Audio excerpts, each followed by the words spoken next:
You see the catch basins along your driveways and so forth like that, along your streets that are clogged with debris, especially after the wintertime, right? A lot of debris on top of those. We encourage our residents to clear them out, open them up, open that drain so they could all drain quickly. And, that's something everyone can do in their own little world to help out. And the bigger stuff leave to us, and we'll take care of it. Very good.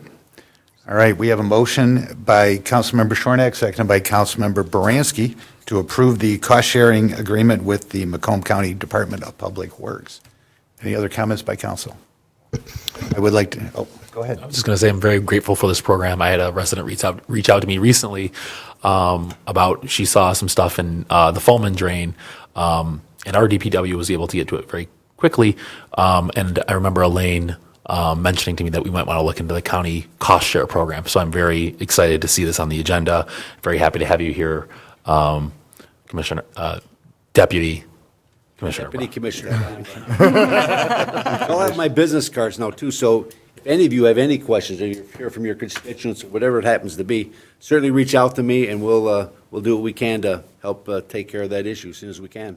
Great. I think last year you pulled a mattress out of one of our drains. Yes. Not you personally, but. No, it was not. That was done. I saw him out there, yeah. I'm disposing of mattresses appropriately this week. I put it out to the street, so.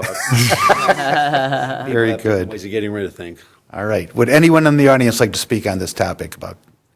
All right, seeing none, all in favor say aye. Aye. Opposed? Motion passes. Thank you again. Thank you again. We'll see you Thank you. again. Take All care. right. Thank you. Appreciate it.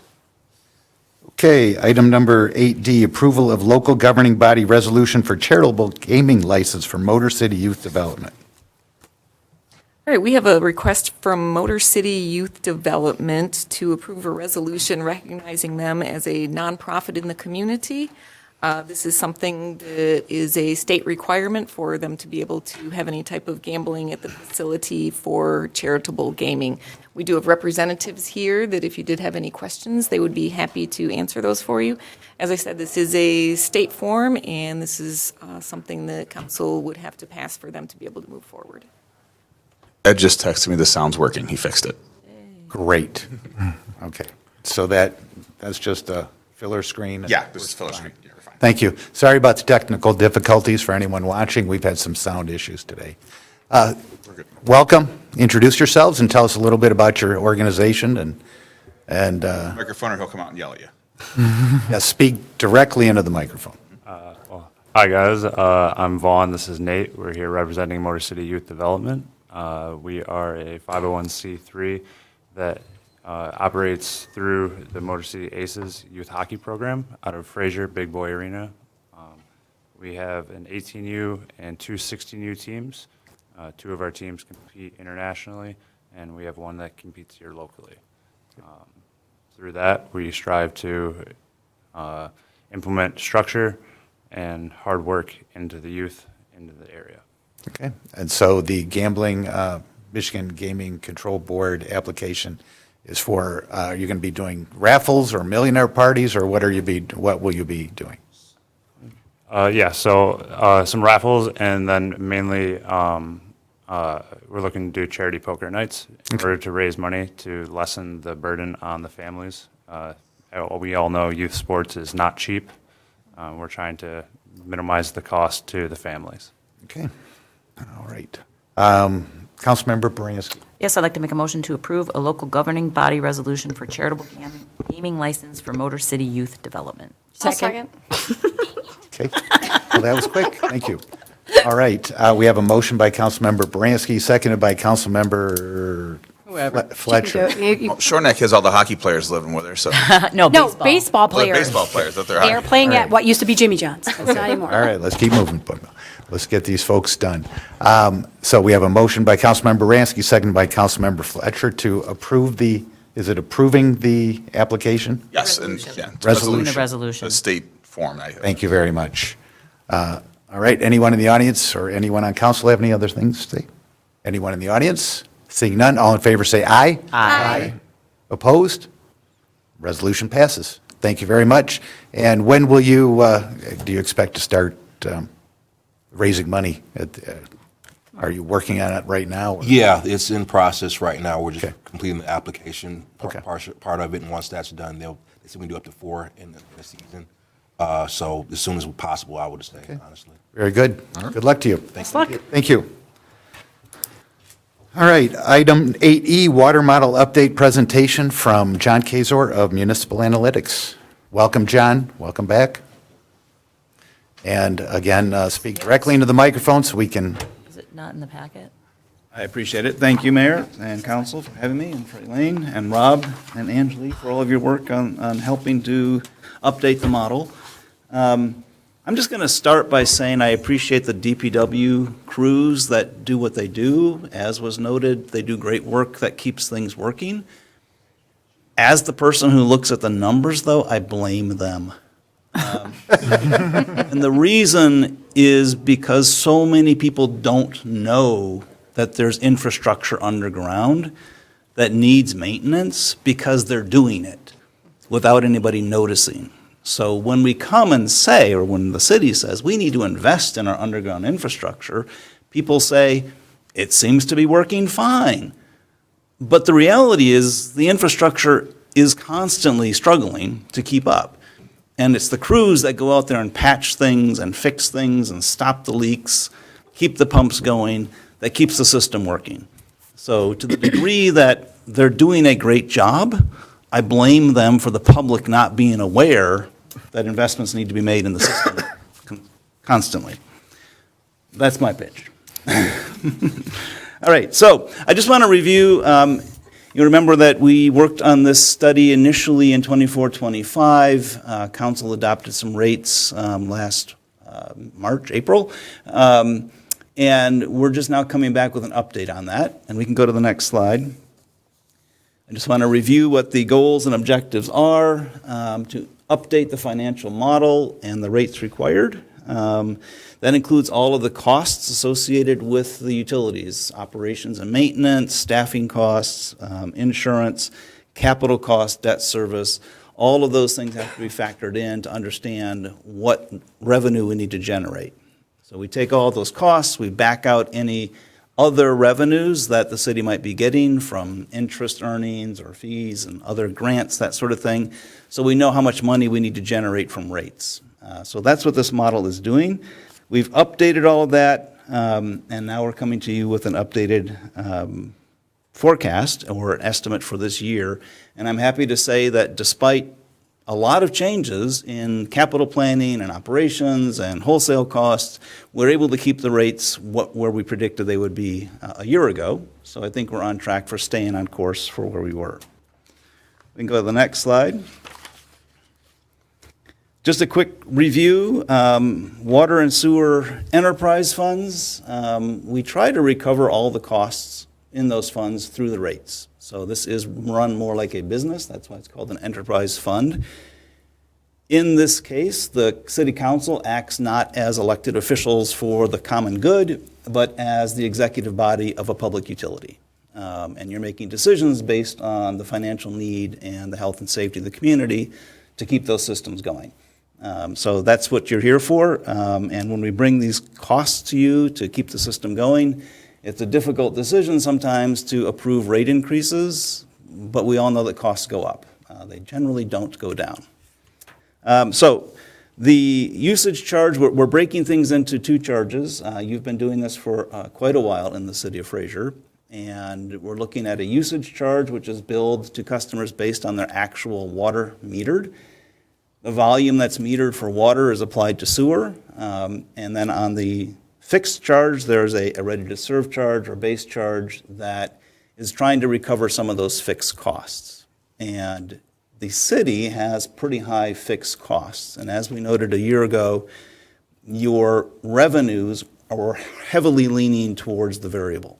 So if we have a wet, dry, or a wet, cool summer, people don't use as much water, and your revenue goes down, but your fixed costs don't go down. So we are working to slowly transition your rate structure to recover more of your costs through a revenue that's constant and fixed. So we're slowly increasing the ready-to-serve charge and less increasing the usage charge less.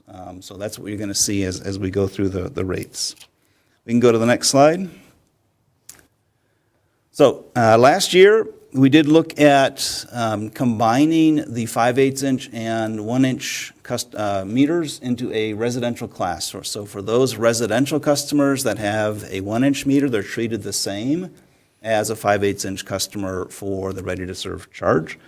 That just simplifies everything, and there's a recognition that there was a period in the city when 1-inch was the standard for some reason, and there were some neighborhoods built that way, but those houses are not necessarily needing a 1-inch meter.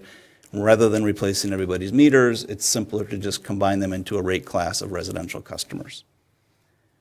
We're also transitioning into the American Water Works Association's standard meter ratios, so that's how we get the different charges for different meter sizes. And the old ratios between meter sizes, we're slowly moving them into what is a standard ratio over time, and this is going to take several years. So for the 6-inch and 8-inch, 2 years, and then for the 1-inch and the non-residential, it could take up to 6 years to smooth that out. And we're doing that intentionally to keep the impacts as low as possible on all of the customers. So there was an adjustment last spring to rates. There wasn't an adjustment initially for the 24-25 fiscal year. That was made in the third quarter of the year, fiscal year. There was not another adjustment made for the current fiscal year, so now we're looking at an increase starting July 1, with the plan being that rates would be updated annually on July 1 with the start of the fiscal year going forward. So we'll go to the next slide. And this just shows the rate requirements that we were calculated. And again, these are what we calculated a year ago, so nothing's really changed. What did change in the model, as I noted, was there was a lot of shifting of capital projects, trying to understand the timing of some of these things, reprioritizing projects based on need. We were able to work with your available cash to keep rates where we thought they would be, and the trajectory continues on that path. So we're looking at, for the 26-27 fiscal year, an increase in operating costs of about 8.3%. That's both water and sewer. The capital is the other portion of that, and I'll talk about that in a minute. But as you can see, the ready-to-serve charge on the sewer side is going up higher, faster than on the water side. And that is because a substantially larger portion of your sewer costs are fixed. All of the costs that come from the Great Lakes Water Authority through the Macomb Intercenter Drain District, those are fixed. So substantial amount of your costs on that side are fixed, and you've been relying on a lot of variable revenue. So again, we're trying to align your rate structure with your cost structure. We will never get to the level of full cost recovery from fixed charges to cover all of your fixed costs, because that would be too burdensome. But we're trying to move in that direction. And at this point, probably over the next 5 to 6 years, we will probably recover about 33% of the water costs from a fixed charge and close to 50% of the sewer from a fixed charge. So we're slowly working our way there. And again, this is a phased, intentional approach, and the model has this going out several years. The usage charge is not going up as much, again, because we're shifting the costs from the variable rate to the fixed rate. So we're seeing a much lower increase in that variable cost. Now I want to talk about capital on the next slide. So there was a lot of discussion a year ago and again over the past few months trying to figure out how do we fit capital into a rate structure that keeps our rates close to what we thought they would be. There's always change happening. Rob has done a great job of finagling projects to keep them in a line that makes it work. On average, you're going to be spending about $3 million a year on capital for the next 5 to 6 years. And most of that is on the water side, about $2.5 million, with about $500,000 on the sewer side. There was a study done in 2017, some of you might remember, that recommended a lot of investments in the water system. Very few of those were made over the last 8 years. So now the city's trying to catch up on those. So there's a lot of investment happening on that side. So that's what's happening there, and of course, we want to pay for that through the rates. The council did not show a lot of enthusiasm for extra debt, so all of these rates, or these costs, are being paid for out of current rates and cash. And we're able to do that, again, by spreading these projects out over time, pushing things out a little bit, keeping the capital plan smooth over time, and I think that will get us through without any new debt, unless something major comes up that's not foreseen at this point. We can go to the next slide. You're already in the next slide. So with those rates, I want to talk about the cash reserves. I said we will be using some cash. The green bars there shows what the current and future cash reserves are, or cash balances are expected to be.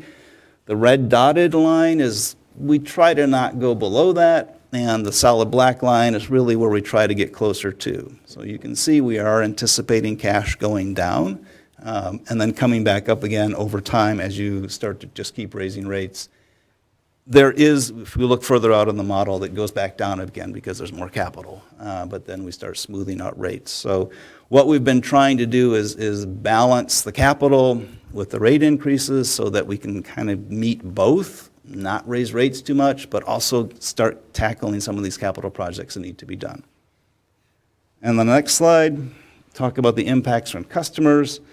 Again, this doesn't change much from last year, maybe a couple pennies, just the way it came out in the model. But overall, we are looking at a trajectory.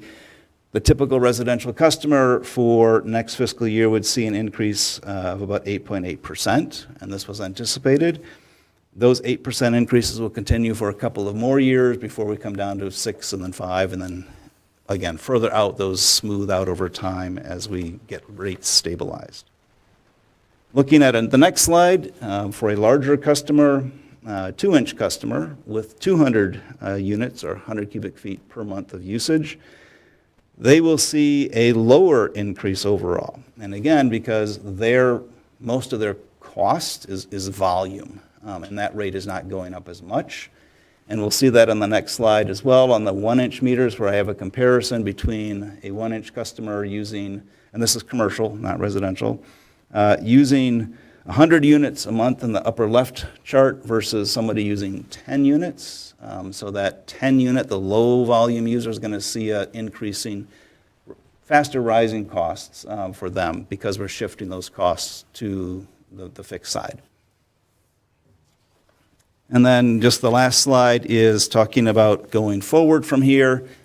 What the city is in now is what we call continuous rate management, where every year, maybe more often, there's an update to the model. We update all of the customer data, the operating budget, the capital plan, any debt that's been updated that you might be getting from MID. If the city has to issue new debt, we would look at that as well.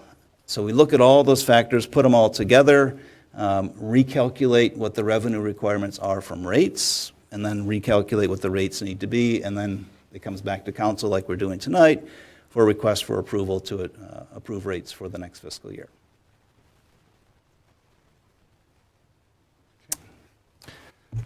Any questions or comments from council? None. Okay. So I think we're still on track for, I believe it was projected to be $22 million in capital improvements over 7 years or so. Approximately. And I know like you said, things have shifted. We've added projects. We've taken some out, pushed them out. Yeah. We've had some pop up that need to be done. And so I appreciate that you still kept those within the range of. The goal is to try to keep it as close as we can to that. Obviously, if we see a spike in cost or emergencies happen, then we'll adjust, but that's the plan. Long term, we can see this working out this way. We can't control everything, unfortunately. No. So I saw an article in the Wall Street Journal yesterday about they estimate $625 billion in infrastructure improvements necessary over the next 20 years just to keep our systems working. Nationwide, yeah. I didn't mean in Fraser. Yeah. I just want to clarify that. But yeah, nationwide, that's a huge number, and it's hard. It's actually gone down. It used to be closer to $1 trillion. that's 20 years. That's not a lot of time to spend $600 billion. No. Anything else that you can add? How are other communities? Are they having the same What challenges I of am funding? seeing, yes, what I am seeing, your rate adjustments are pretty typical. I'm working with some communities that we're looking at 25, 30% increases. I have a couple that are in the 2 to 3% range. The ones that I've been working with for 6, 7 years, we're now at the point where things are stabilized and we have inflationary costs because we've gotten the rates where we need to be, we've got the capital plan working, and we're working, and some of those communities are relying a lot more on debt, some aren't, and at this point, we're not anticipating Fraser would need to do that. Okay. Anything else? Councilmember Higgins. Well, I'm confident this is all needed, but obviously no one likes to be raising rates. But it's really important we maintain our systems. I talked a lot last year when I was running for this position about how important water affordability was to me. And I still think the state needs to step in and address some of these larger problems. But your job is to help us work with the existing funding model we have. And I thank you for coming here and explaining that to us tonight. And I think we've all seen the news, what's going on in Orion Township in Lake Orion right now with the water main that burst there and how long families there have been with no running water, essentially, or a boil water advisory. And I think we're all grateful we're not in that position, but it does highlight how great the need is to continue investing in the infrastructure that we don't see. Exactly, and I've been in communities where the latest approval on the agenda was emergency repairs for a sinkhole. And We don't use that. We've been there, done that. We do not. We've been there, done that twice. Fortunately. Been there, done that, I think, Twice. 3 times. Okay, well, twice that I can remember. Well, one was in Sterling Heights, 100 Oh. feet into Sterling Heights. Yes, we don't like that word around here. I understand, we've and that's been- why we keep investing in the systems. Well, absolutely, yes. But I was teasing about, Fraser sinkhole is not a word that. A bad word, I understand. So, Mayor Pro Tem Odell. Can you, this is always a hot topic in Fraser because water prices are going up way higher than inflation. Can you explain, or maybe Cliff Notes version for residents out there, why some surrounding communities pay lower cost Great Lakes Water Authority than we do? Because it seems to vary between community of what Great Lakes charges each community. Can you just give the residents why certain communities pay more than others, or why it's not the same? Sure. It's complex, but the bottom line is on the water side, each city has or community has its own demand for water. Great Lakes is looking at how much water you're using, so it's volume. They're looking at how much you're peaking. In other words, how much volume are you seeing out of above an average? And in communities that don't have their own storage, where they can pump the water in at night and then release it during the day and buy that water at a lower cost, those communities pay more for their water. Communities that don't have irrigation ordinances or restrictions and people can water and do water at any hour, they tend to water during the peak hours of the day. So Great Lakes Water Authority has a time frame each day that is a peak time. And if water is being used during that time, it's being counted against one of the variables in the formula that increases costs. So storage is one factor, the distance and elevation from the plants, the volume you're using, when you're using it, and then how much difference there is between your average and your peak usage. Those are the factors that drive those costs. Because I think it's really hard for the average citizen to know, why are we paying 8% higher versus a neighboring community that pays 4%, Yes. So that's... And that is, and has always been, even when it was the Detroit Water and Sewer Authority, it was the same thing, or department. There was always the struggle with some communities. The disparate price increases is hard to explain, but it's all driven by very detailed data that they keep track of in terms of pumping for every community. And is there a way for the communities to lobby to get a lower, piece of that, chunk of that pie, in your opinion, from what you've seen, or? The lobbying won't do it, but again, storage, if you have a storage facility, I have a couple of clients that recently built massive storage reservoirs, and that has stabilized their rates. Others have passed ordinances to restrict usage for irrigation. That reduces their peaks demand. And then if you have industries in town that are using high volumes during peak, they could also put in their own storage and build up those reservoirs for their own use at night and then discharge it during the day for production. Thank you. So there are things that can be done, but none of them are inexpensive. None of them are inexpensive. Yeah, so All they're of You them- might you might build storage facilities, but the cost of building that offsets the cost of. Yes. The irrigation higher is rate. the low-hanging fruit, is just Vicious to get circle. not people irrigating. I do believe we have a irrigation ordinance, or I don't remember. I believe we do, but no one remembers what it is. My mother, I've read Strictly it. enforced. in Shelby, my mother tells me she can't water the grass unless it's 4 in the morning, so. But here we have Shelby's a one of the similar- ones that put in the storage reservoirs. Yep. So. All right. Anyone from the audience have any questions regarding this? Okay.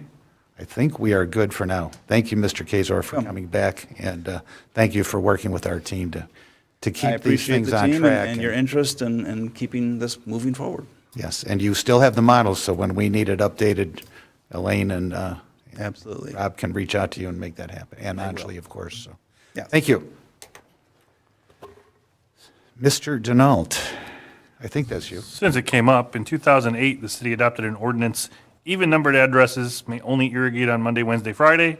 Odd-numbered addresses, Tuesday, Thursday, Saturday.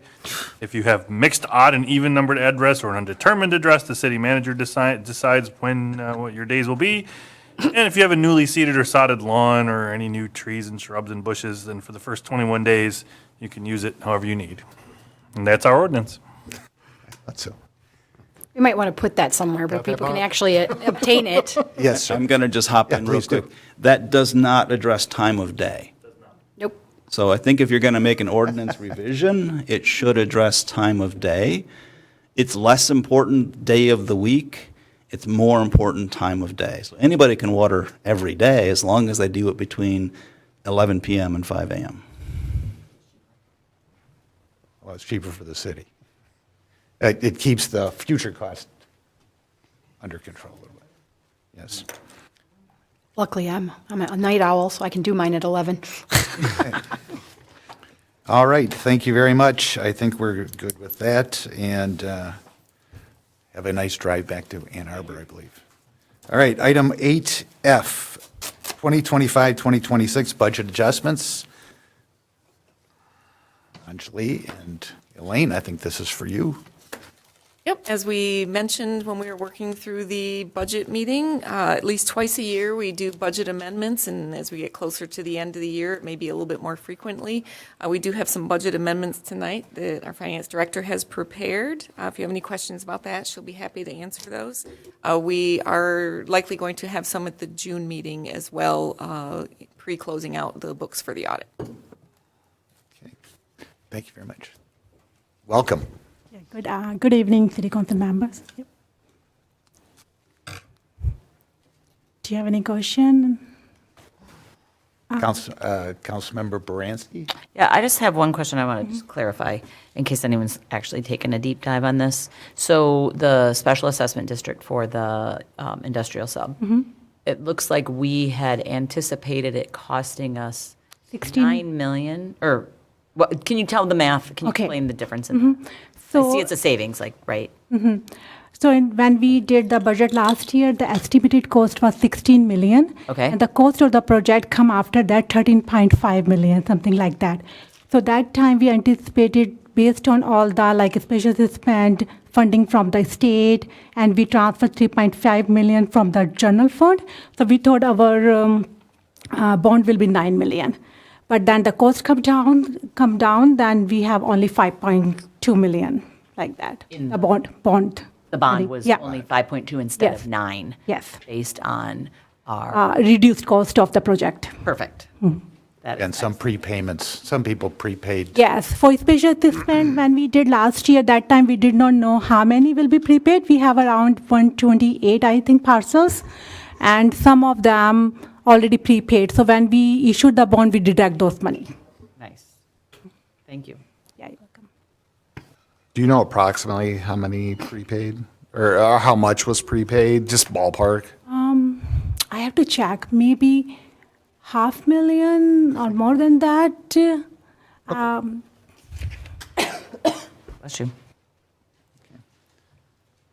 Yeah, I did look at the adjustments. I didn't see anything out.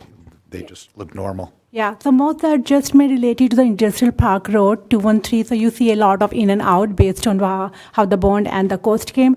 There are some about like just salary allocation about the DPW because very hard budget time, like how they allocate the money, not the salary between the different department, like the building and park. So yeah, that's kind of more. There are few more coming in the next June. The one I know will come most probably about the local stability funding. Hopefully we'll get by the end of this month. So June will be the last budget amendment we can do for this fiscal year. Okay. I'm meeting with the auditor next week. Just make sure, like, something we have to look more about that side, something big coming. I did see a couple of the items were funded in general fund, but they actually are being funded through forfeiture fund. Yes, right. And that's great. That's right. There's like Appropriate use of the money. Yeah, 2 and 3 entries like that, just plus and minus. They weren't huge, but they're Yes. glad we're in the right bucket. Mm-hmm. Mayor Pro Tem Odell. I'll make the motion to approve the budget amendments as requested. Second. All right, we have a motion by Mayor Pro Tem Odell, seconded by Councilmember Baranski to approve the budget amendments as presented. Any other comments from council? Anyone in the audience? Seeing none, all in favor say aye. Aye. Opposed? Motion passes. Your budget amendments are approved. Thank you. Thank you. All right. Item 8G, Resolution 2026-05, Fiscal Year 26-27 Budget and Millage General Appropriations Act. City Manager. All right, so we obviously have spent a lot of time talking about the budget over the last couple of meetings. I think the last one was a good opportunity for some open discussion regarding the budget. There were a couple changes recommended for the council draft one. Those include adding $1 million for the storm drain maintenance. We made a couple corrections to some of the wages in the Senior Activity Center and adding a capital outlay for a UTV for the Public Safety Department in the amount of $30,000 out of the Gambling Forfeiture Fund. Other than that, we had a lot of discussion about the wages. I don't think that we really finalized that. I did mention that regardless of where we wind up landing with the wages tonight, that I would just leave those amounts in the budget because they are spread over so many things, but certainly would adhere to whatever you approved. Councilmember Baranski. Okay, so since I only got to follow the video, and I followed everything, so with the proposed budget, with the additions and everything, where are our final numbers? So what's the budget? What are we borrowing from the general fund? What's left in the general fund? What's in the PA 33 is at 1.5? Can you just give me that, like that big outline? Yep, so I did a little snapshot of the general fund in my memo. Oh, is it in here? With the changes I'm that sorry. we're looking at, the beginning fund balance for this fiscal year based upon everything that we have in the current fiscal year, which likely we may have a little bit more. The beginning fund balance would be about 9.9 million. We'd be using 1.8 million of the fund balance, and that would end us with about 8 million. So the expenditures for the general fund are a little over 19 million. Requiring that 25% fund balance would be 4.9 million. That would leave us with another 3.1 million available surplus funds at the end of the next fiscal year. And the PA 33 at 1.5 is how much money? Is it 750 or?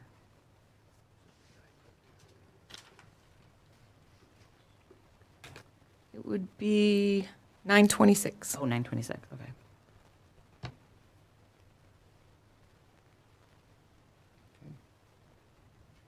Those are the questions I have. Okay, anyone else? Mayor Pro Tem Odell.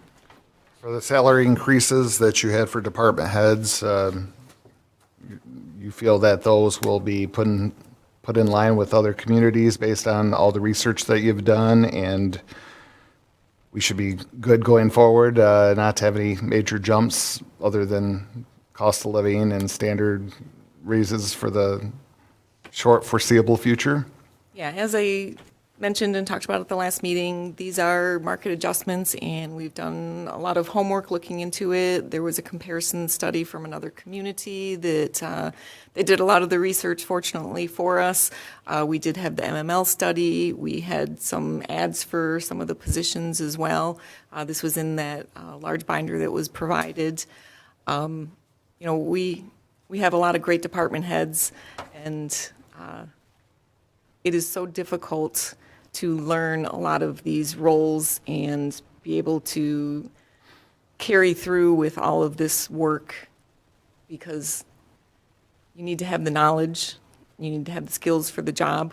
We want to have people that know what they're doing and are able to get the right answers and get things done. Anytime we have any type of turnover, we take a step back. When people are unhappy in their jobs, we may not be comparable with Sterling Heights, but people will be looking at Sterling Heights to go get a job. That's the harsh reality of it, unfortunately. It is a very competitive environment for the government field right now. It's a thankless job that not many people really want to get into right now, and we have such a skilled workforce. I am proud of all of them. And at this point in time, yes, these would just be market adjustments. We would not be looking for anything else for this fiscal year. Okay. Anything else on that?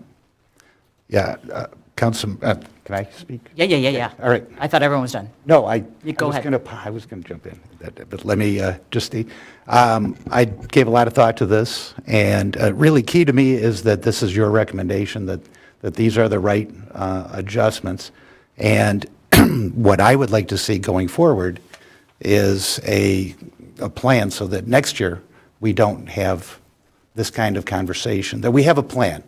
And using a wage rate study from a year ago from Ferndale, I think we can come up with information on our own about Fraser necessities, Fraser jobs, what's the right number. Because I'd like to recognize we have cost of living increases. We have inflation every year. That's one thing. But one of the hard things to do is recognize when people gain more skills, merit increases, so to speak.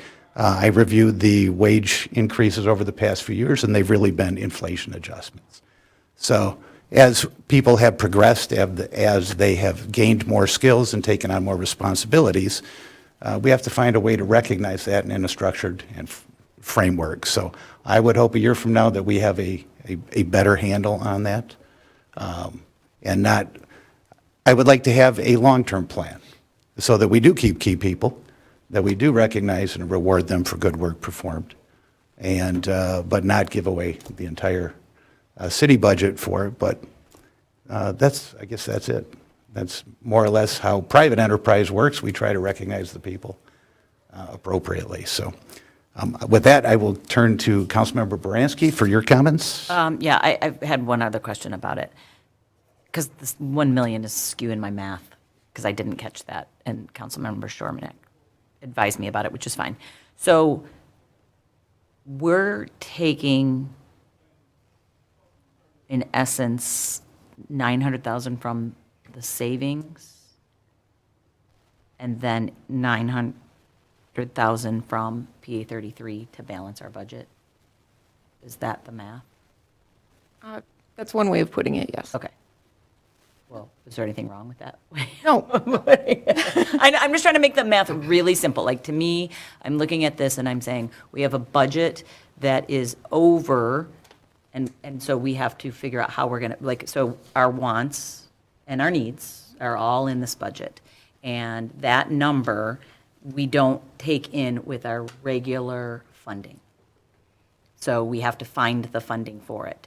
And so we, through the proposed and what has been discussed but not yet agreed upon, because we have not voted on it, but the proposal is to take 800,000 from our savings and then tax the residents for the balance, the 900, or it's about 900 each, whatever, rough math, 900,000 in additional tax to balance this budget.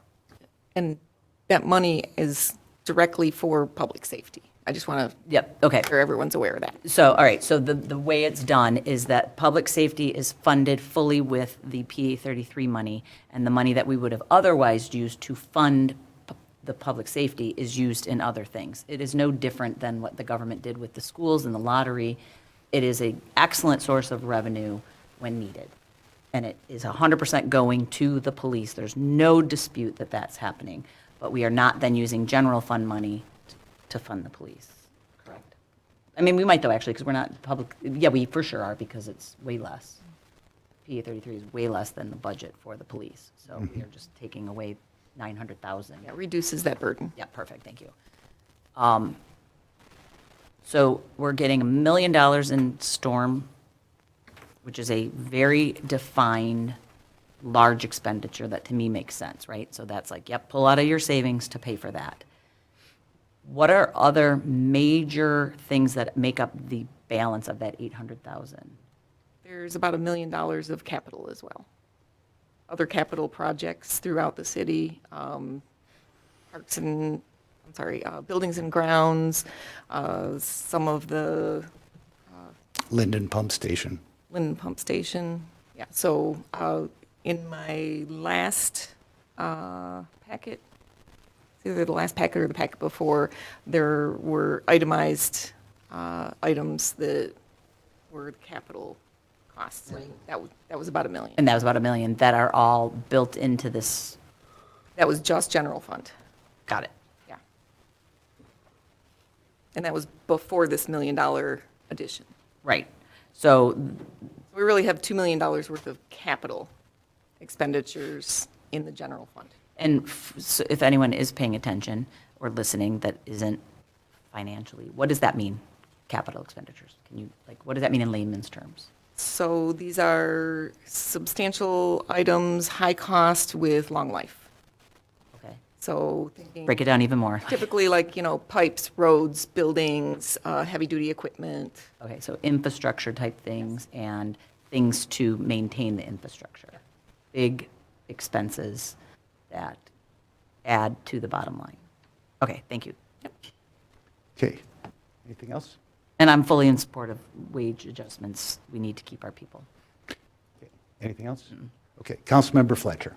I just wanted to say that, I think it's important to, everyone's pretty much summed it up at this point, but I just want to say I think it's important, and I looked over everything and I appreciate how much time you put into, this book for us, so definitely took the time to review everything, and it was very well thought out, and again, we need to keep people, and we want to keep people. You have good people, you want to retain them, and paying market, wages is more than acceptable. Looking through here, it seems like it's pretty much just right in the median, literally of the median too, which is totally fair.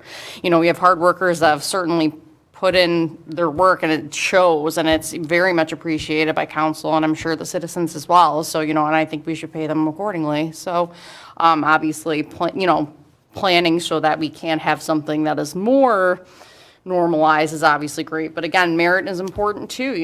You have to have reasons to retain employees. If you look at, how the average employee feels right now, it's not great. If you, and people are happy to just job hop. That's how people know to get a raise nowadays. Do you want to retain people, or do you want people to move on to get their money? Unfortunately, that's just reality, and I'm not saying you want to spend an arm and a leg, but again, if you have good people, you want to keep that while you can.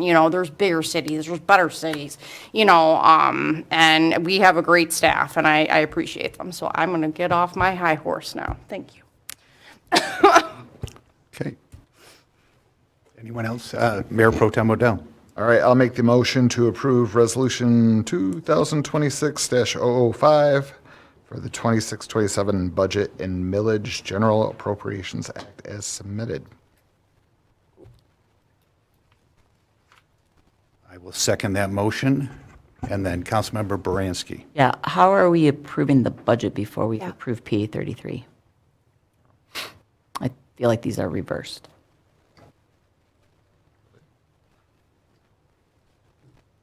Probably. Makes sense. I'll rescind my motion. Amend the agenda.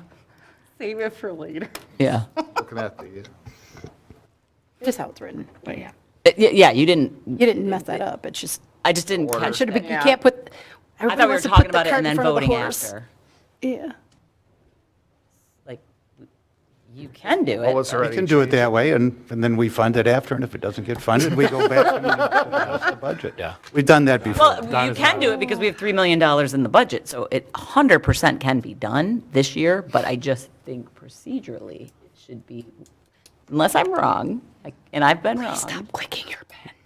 We've historically done it this way, doesn't mean we can't change in the future. Nobody is right or wrong. If you do this first and the next one doesn't pass, the assumptions in the one you've done won't be accurate anymore, that's all. And then you'll have to take some action to change that or not, and draw more money out of the fund balance. Or you flip them, see if this funds first in order to know that the assumptions are accurate in the budget. So it's really up to you. There's no right or wrong way to do it. Just my recollection, I'm going to be voting no on PA 33. I wanted to have a conversation about that, but my recollection is that I voted no on that and then yes on the budget, because if the will of council is to have it, I support the budget, but I don't support the way the budget was drafted. So that's just my memory, but I have no idea. It just makes sense to me to get all your ducks in a row and then say, So make sure the revenue end is decided first and then the budget. Is that what you're saying? that's how, right? Isn't that how you decide your budget at home? Okay. Not most people. Well, isn't that how they should do We're it? not here doing our own So budget. do we have to change the Agenda. order of business then, if we're gonna? I mean, Don said we could just vote the way we did. I mean, it's that way in the packet. Okay. I have to think they looked at the packet. And then what Just do make a we? note for next year. Packet came to us in that order, right? So you want to vote for the budget, then vote for the funding? Sure. Yeah. All right. Versus amending the then- agenda. Put my motion back on the table as submitted. Okay, Wording on there. so you I mean, made a if Don- motion. if Don said it was not kosher, Adopt the budget. We've done it both ways. Yeah. I'm We've also never done it happy. that I'm way also when I'm happy on to, council. to change the order. Somebody It rip the just feels Band-Aid off. like- You're giving me a headache. All right, I say we just move forward and see how it rolls, and then, so you made a I'll remake the motion again. Yes, please make the motion. As submitted. Hold on, I don't have it right. It never came To down. approve resolution 2026-005 for the 26-27 budget and millage general appropriations act as submitted in the packet. Okay, I second it. All right, Councilmember Baranski. So I will now make my opinions known about PA 33. So we are, with this budget, taxing for the sake of taxing. We are taxing because the residents are used to it. We don't need it. We have in excess of $3 million if every single thing that's budgeted is accomplished next year, and our estimates are accurate, which are conservative estimates. We've just established with the amendments that we adjust accounting-wise conservatively. We still have $3 million over the high recommended 25%. That makes no sense to me. It is not good financial management when we are acting as fiduciaries for the residents. It is excellent fiduciary responsibility when we're acting for the city, but we wear both hats. I cannot support a budget that taxes just because people are used to paying a tax. With $3 million in excess surplus, $7 million total in our savings account. No, I'm sorry, almost $8 million, excuse me, $8 million, over $8 million. It makes zero sense to me as a fiduciary for the residents. And anyone that supports a tax because you're used to it, I'm not used to paying a tax, and I want to decrease it. And that's my pulpit. Okay, thank you. We have some lights on. I believe Councilmember Fletcher was first. I understand where you come from for not taxing for the sake of taxing, but if you're going to try to pretend like we couldn't utilize that money for something else, that's funny. Like, we could certainly utilize the extra money for other things within the city. So it seems kind of silly for you to act like, oh, we're just throwing more money around willy-nilly. And on top of it, too, I think it's important that, sure, we can drain our accounts and whatnot. It has been pointed out that it would continue to dwindle the accounts, so why wouldn't we do that when we can maintain an account? And again, sure, it's something people are used to, but it's not like it's something that's not going back for the citizens. It's still going towards the citizens, is maintaining the accounts that we need. It's not raising anything. It's maintaining what we need to maintain infrastructure. And there's a lot going on right now that I think warrants maintaining that in our government. Call me crazy. No, and we don't call people crazy. So. We still do it. Yeah, but we respect everyone has a right to their opinion here, so we're going to share it professionally. So, Councilmember Shornack, you're next, I believe. So, Well, my thought process was that I understand the perspective. I've actually talked to quite a few residents recently. My major concern, as I expressed to Ms. Baranski, is the fact that right now everybody is used to this. And it's not about just being used to it. It's about the fact that with us taking money out of our savings every year to, let's say, $900,000, so almost $1 million a year, it'll take a very short amount of time before that is absolutely drained. But it's not only just that. It's that in between, if anything, I would like to see us take more money and invest it in infrastructure and give Rob and his team so we can get a couple more of these items off the list that are in deep, desperate repair. But secondarily, I don't know if anybody's been paying attention, but the market is very cyclical. And everything that I have seen says we are coming for a big hit. And some people, of course, the doomsday people are saying it's going to be worse than the hit we took in 2008, 2010. But if our taxable value goes down, that budget drops real quick. And I'm not about keeping a lot of surplus in there. And honestly, I'd like to see some more of that money goes into our debt with MERS and OPEB. I'd like to see some of, like 500 of that be allocated out of that savings account into that and take care of some of our debt. I want to continue to work on our infrastructure and take down as much debt as possible if we're going to have that overage. But to Ms. Fletcher's point is the fact that things are going to keep going wrong in this city. Our city's old, and infrastructure we weren't prepared to keep up with our infrastructure. I don't think really any city was. I think everybody took it for granted that the stuff they put in 50 years ago was going to stand for 50 years, but everything and everybody ages.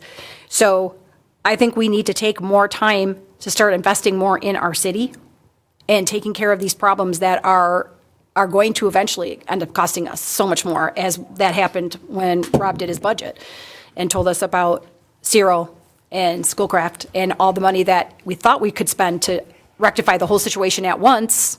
It tripled in less than a year. So I'm at keeping it at 1.5%. It's not because I want to tax myself or anybody else, because I'm taxing myself in this too, but we have to start having the reality check that our infrastructure is failing. And everybody's getting sick and tired of the road. I don't know about anybody else. I've been driving on some other people's roads these week, although, by the way, it's no bad. Clawson is way worse than ours. I mean, way worse than ours. I drive that every day. Way worse than ours. Just want to point that out. But I'm just saying, I've driven on a lot of streets recently, and we've got a lot of potholes in a lot of places. And I'm sure that anybody and everybody would like to have a new street and new sidewalks that aren't buckling. So I'm for keeping 1.5, but I will not raise it from that point. And then next year, I mean, obviously we'll still be here. So next year, if we have a surplus again, then I may consider dropping it, depending also on what the world's doing. But the world's kind of tipped off its axis, if anybody hadn't realized. And crazy is running free. So I like to keep savings account when crazy's on the loose. That's my personal opinion. Okay. Thank you very much. Mayor Pro Tem Odell.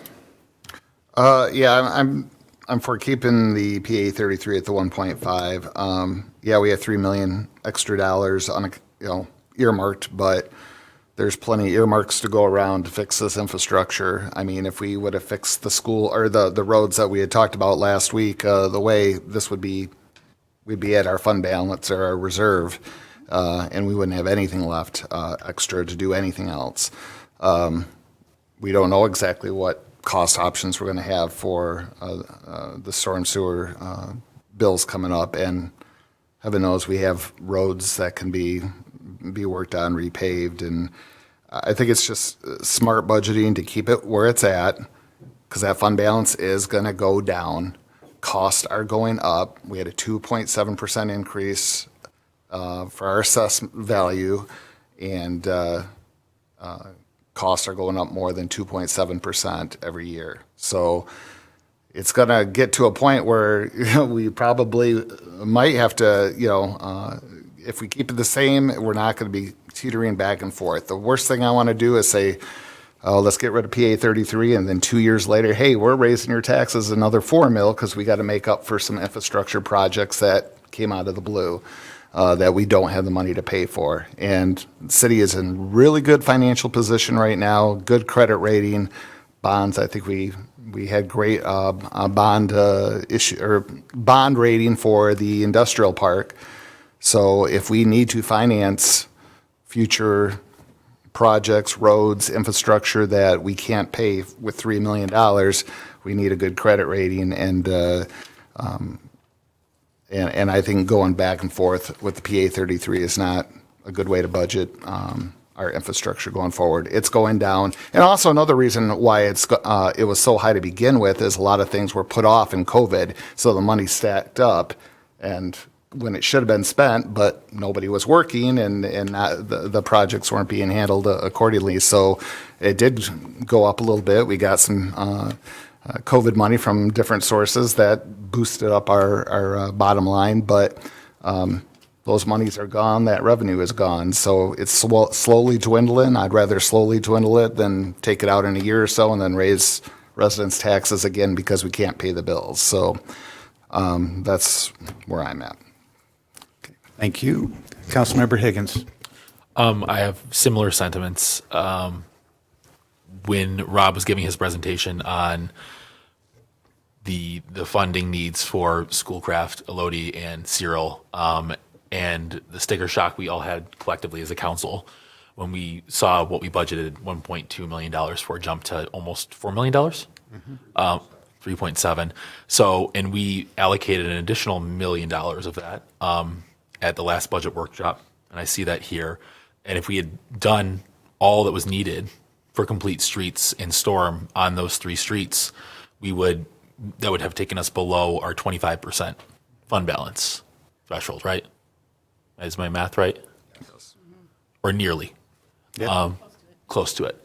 And that really clarified my own feelings on this, because I know there is a lot of history in this city with PA 33 and some very difficult decisions that were made when it was first instituted. And I'm like, for the record, I'm advisory votes that are not followed, the results. I am against that in principle. I know there were difficult decisions that were made, but I think probably a lot of residents I've spoken to who remember that would have preferred no vote and just having the tax implemented if it was going to be implemented. So I know there's a lot of people up here who have a lot more history with PA 33 than I do, and I do not begrudge anyone their feelings on that. And I think, wanting to give our residents a tax break is a good goal. But I think if we're going to do it, it needs to be a little bit more. I would be open to it down the line if there was more. I want to see a more strategic overview of why we're lowering PA 33, because there is the fear that we might have to raise it down the line. Nobody wants to raise taxes, including myself.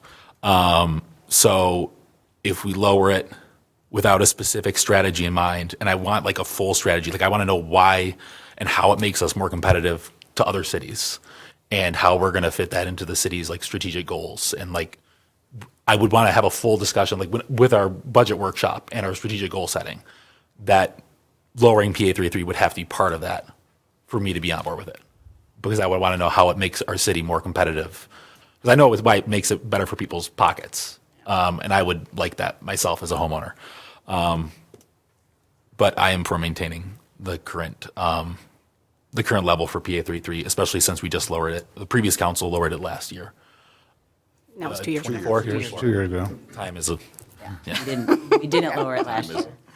No, we maintained it. I'll get to that. Councilmember Shornack. Would, though, like to propose, because I did say, every year I've been trying to do this, I would like us to take some out of the general fund and apply it to our MERS and OPEB debt. I think we should, because it's part of the PA 33, and this is not a dig on our police, because I love our police and fire, but you're our driving costs for our retirement, for the majority of it, so that money is for them, and since the PA 33 money is, to keep them going, I do think we should be making some extra strides to put some money away for that as well, make extra payments this year. I think it can't hurt. Councilmember Bransky. I'm sorry, how much did you want? I personally would like a $500,000. Got it. But I don't know if everybody's going to meet me there. But honestly, I mean, with how underfunded we are, the more we fund, when we are able to, the less it's going to hit us harder when they change the target again, because they tend to change that target, it seems, every 5 to 10 years. So. And I don't disagree with that, and that's literally hitting the nail on the head of the exact objection I have. Last year, the comments that were made were identical. Let's have a long-term plan. Let's see what we're going to do. We need a vision. The budget workshop I wanted to have in February was supposed to be exactly this conversation, right? And I didn't get to create the agenda. It was what it was, so we have to have the conversation now.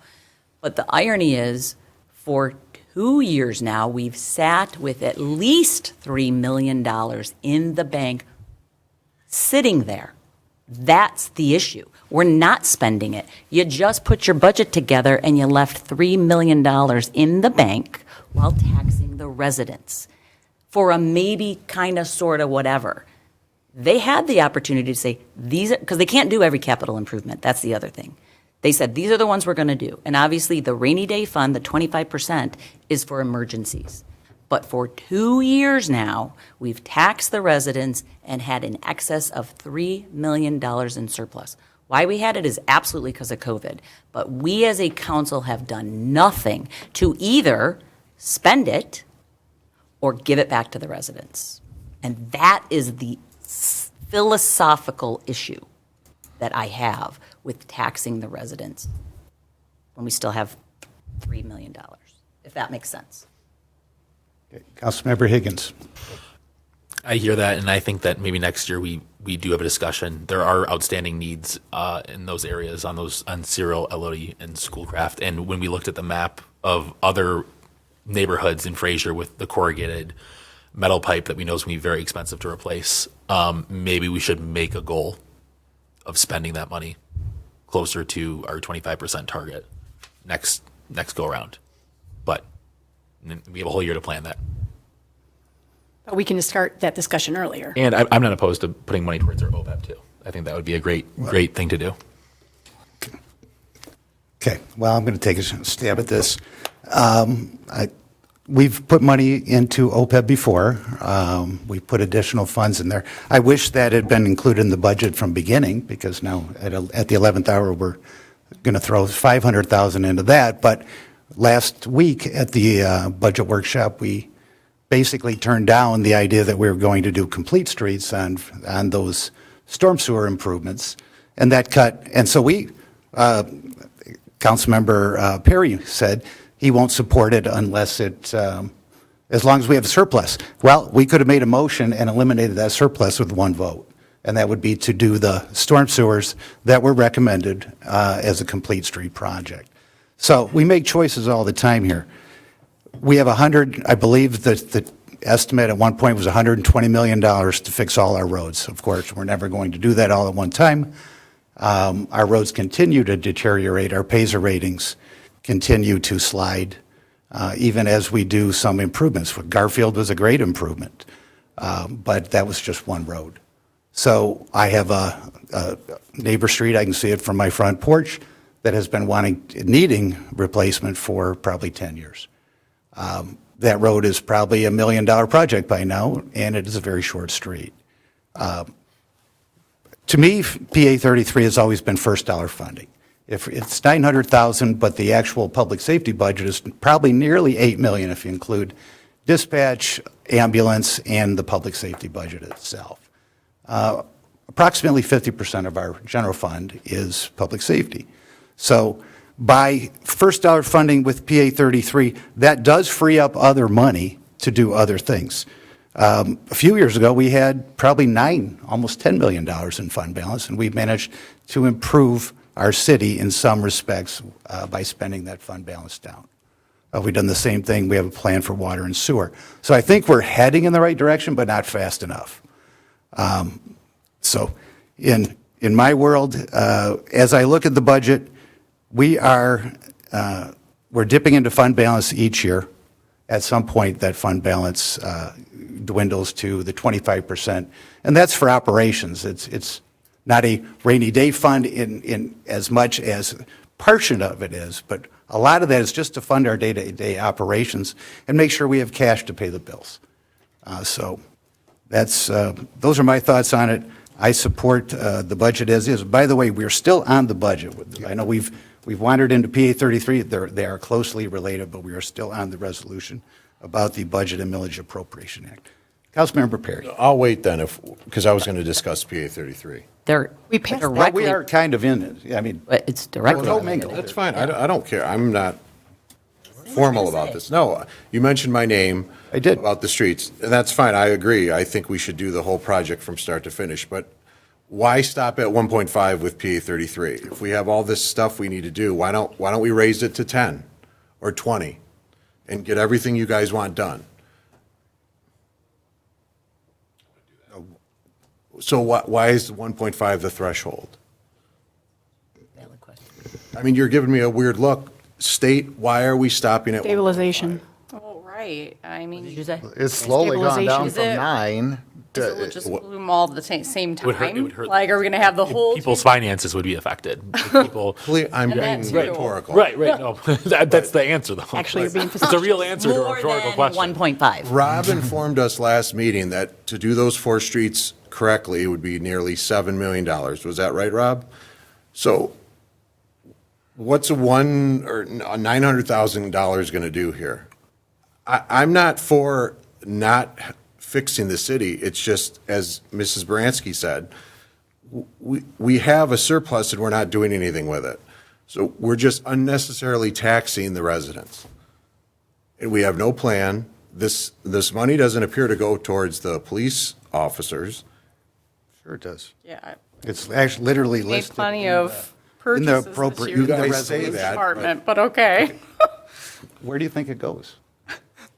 We're funding the rainy day fund with it. No, we're We have okay. We have an excess of funds, do we not? that's general fund, but the revenue, Whatever you guys want to call the pot, rainy day, general, whatever, the general funds. We have excess funds, yet we're taxing people to just shore up that account. That's it. So you guys realize why I'm at zero with this. I said it last week or last month. I've said it every year I've been up here. We don't need it. We're not spending it. Why are we taxing people unnecessarily? we don't need it. We don't need Unnecessary, the, though. Like you keep the saying funds that. are needed. There's lots of, but you're spending it in a responsible way, not all in one shot or. We could use $100 million to Sure. do improvements around here. Yeah. So why 1.5? Why is that the threshold? Stability. wanna go higher? Like, do you really I want? don't, no, I don't want to be, I then want why to are be you zero asking- right Tax rates to go now. up, Why are down, you and all asking around. Because why do we keep going to 1.5 when it's not doing anything other than padding this account? It's not padding. Not this- padding anything. So here's my question is, because the previous council did reduce PA 33 in 24. And in our discussion, we were talking with Rob about the complete streets that we were trying to do on those 3 streets and how it would, if we went ahead and did all 3 of them at the same time, or 3, right? 3 streets, it would have taken us below our 25% threshold. If the previous council had not lowered by $500,000, which I think you guys were fine to do, we would have been able to do all 3 streets without dipping below the threshold. Not necessarily. Not necessarily. Well, with the figures that, I will tell you right now, we had a very healthy savings account, and we were told by an arbitrator what to do with the money. okay. So there are all kinds of dynamics that go into governance. Right. when you have money in the general fund that you lose control of. And that is another thing that we didn't even raise here, is build your fund, build your balance.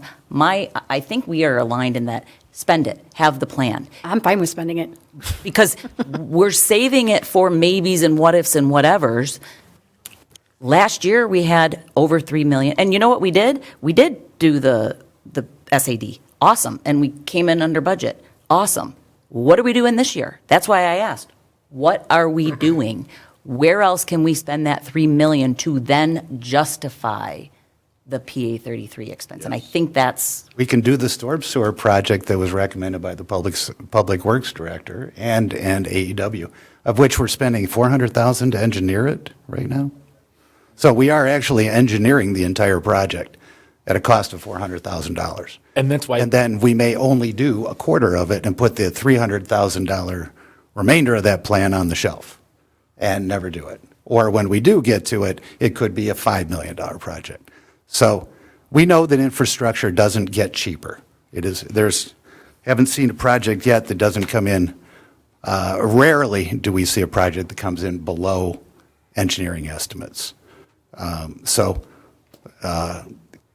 We could make that motion right now and spend that entire fund balance, and then besides the 25% policy that we all adopted last year unanimously, by the way. I'm fully in favor of 25%. I guess so- the question is, because you nailed it on the head, government works very slow. But that doesn't mean council has to. What have you guys done? Last year you said, let's wait and see next year. And I know two of you weren't here, and every year before we had a prior mayor, we got to keep something. We got to keep something. What? When? When what? If we play back the tape, council, and this is not meant to be a demeaning comment, but you made the same comments last year. I want to see where the economy goes. I want to, the comment you made never gonna today, know where the you're going to economy say the goes. same thing next year. And I just know it because you're never going to know, and there's too much need and not enough money. So my point is, yeah, we are at the 11th hour. Why did we still not have that conversation about the excess fund balance? Why did we not put more into this? And the other conversation that we had for years and years is, when does it become a spending problem? When are we spending more than we should be spending based on what the residents want? But, I mean, you have the vote, so it's fine. I think there's just a lot of unknowns, Groundhog and this is a budget, right? And once we get the numbers in from engineering to know where those costs are, I don't have a problem spending a good chunk of this to address those needs, but we don't have those hard numbers yet. But we got a budget, we got a forecast, and knowing that those projects and other road projects are down the pipe, we got to have the money to address it when it comes. So I have no problem. 3 months from now, we approve this budget. 3 months from now, we get engineering costs. So we spend $2 million, we can use it effectively. If we spend $2 million to do a whole neighborhood of roads or infrastructure or whatever it is, then let's do that. But we have to make a budget. We have to make a guesstimate at this point, and we know there's big project, there's big money coming down, big costs coming down. So let's have that money ready. We could spend it all today, but 3 months from now, we might have a better use of that money to spread it around and get more done for less. We just don't know yet.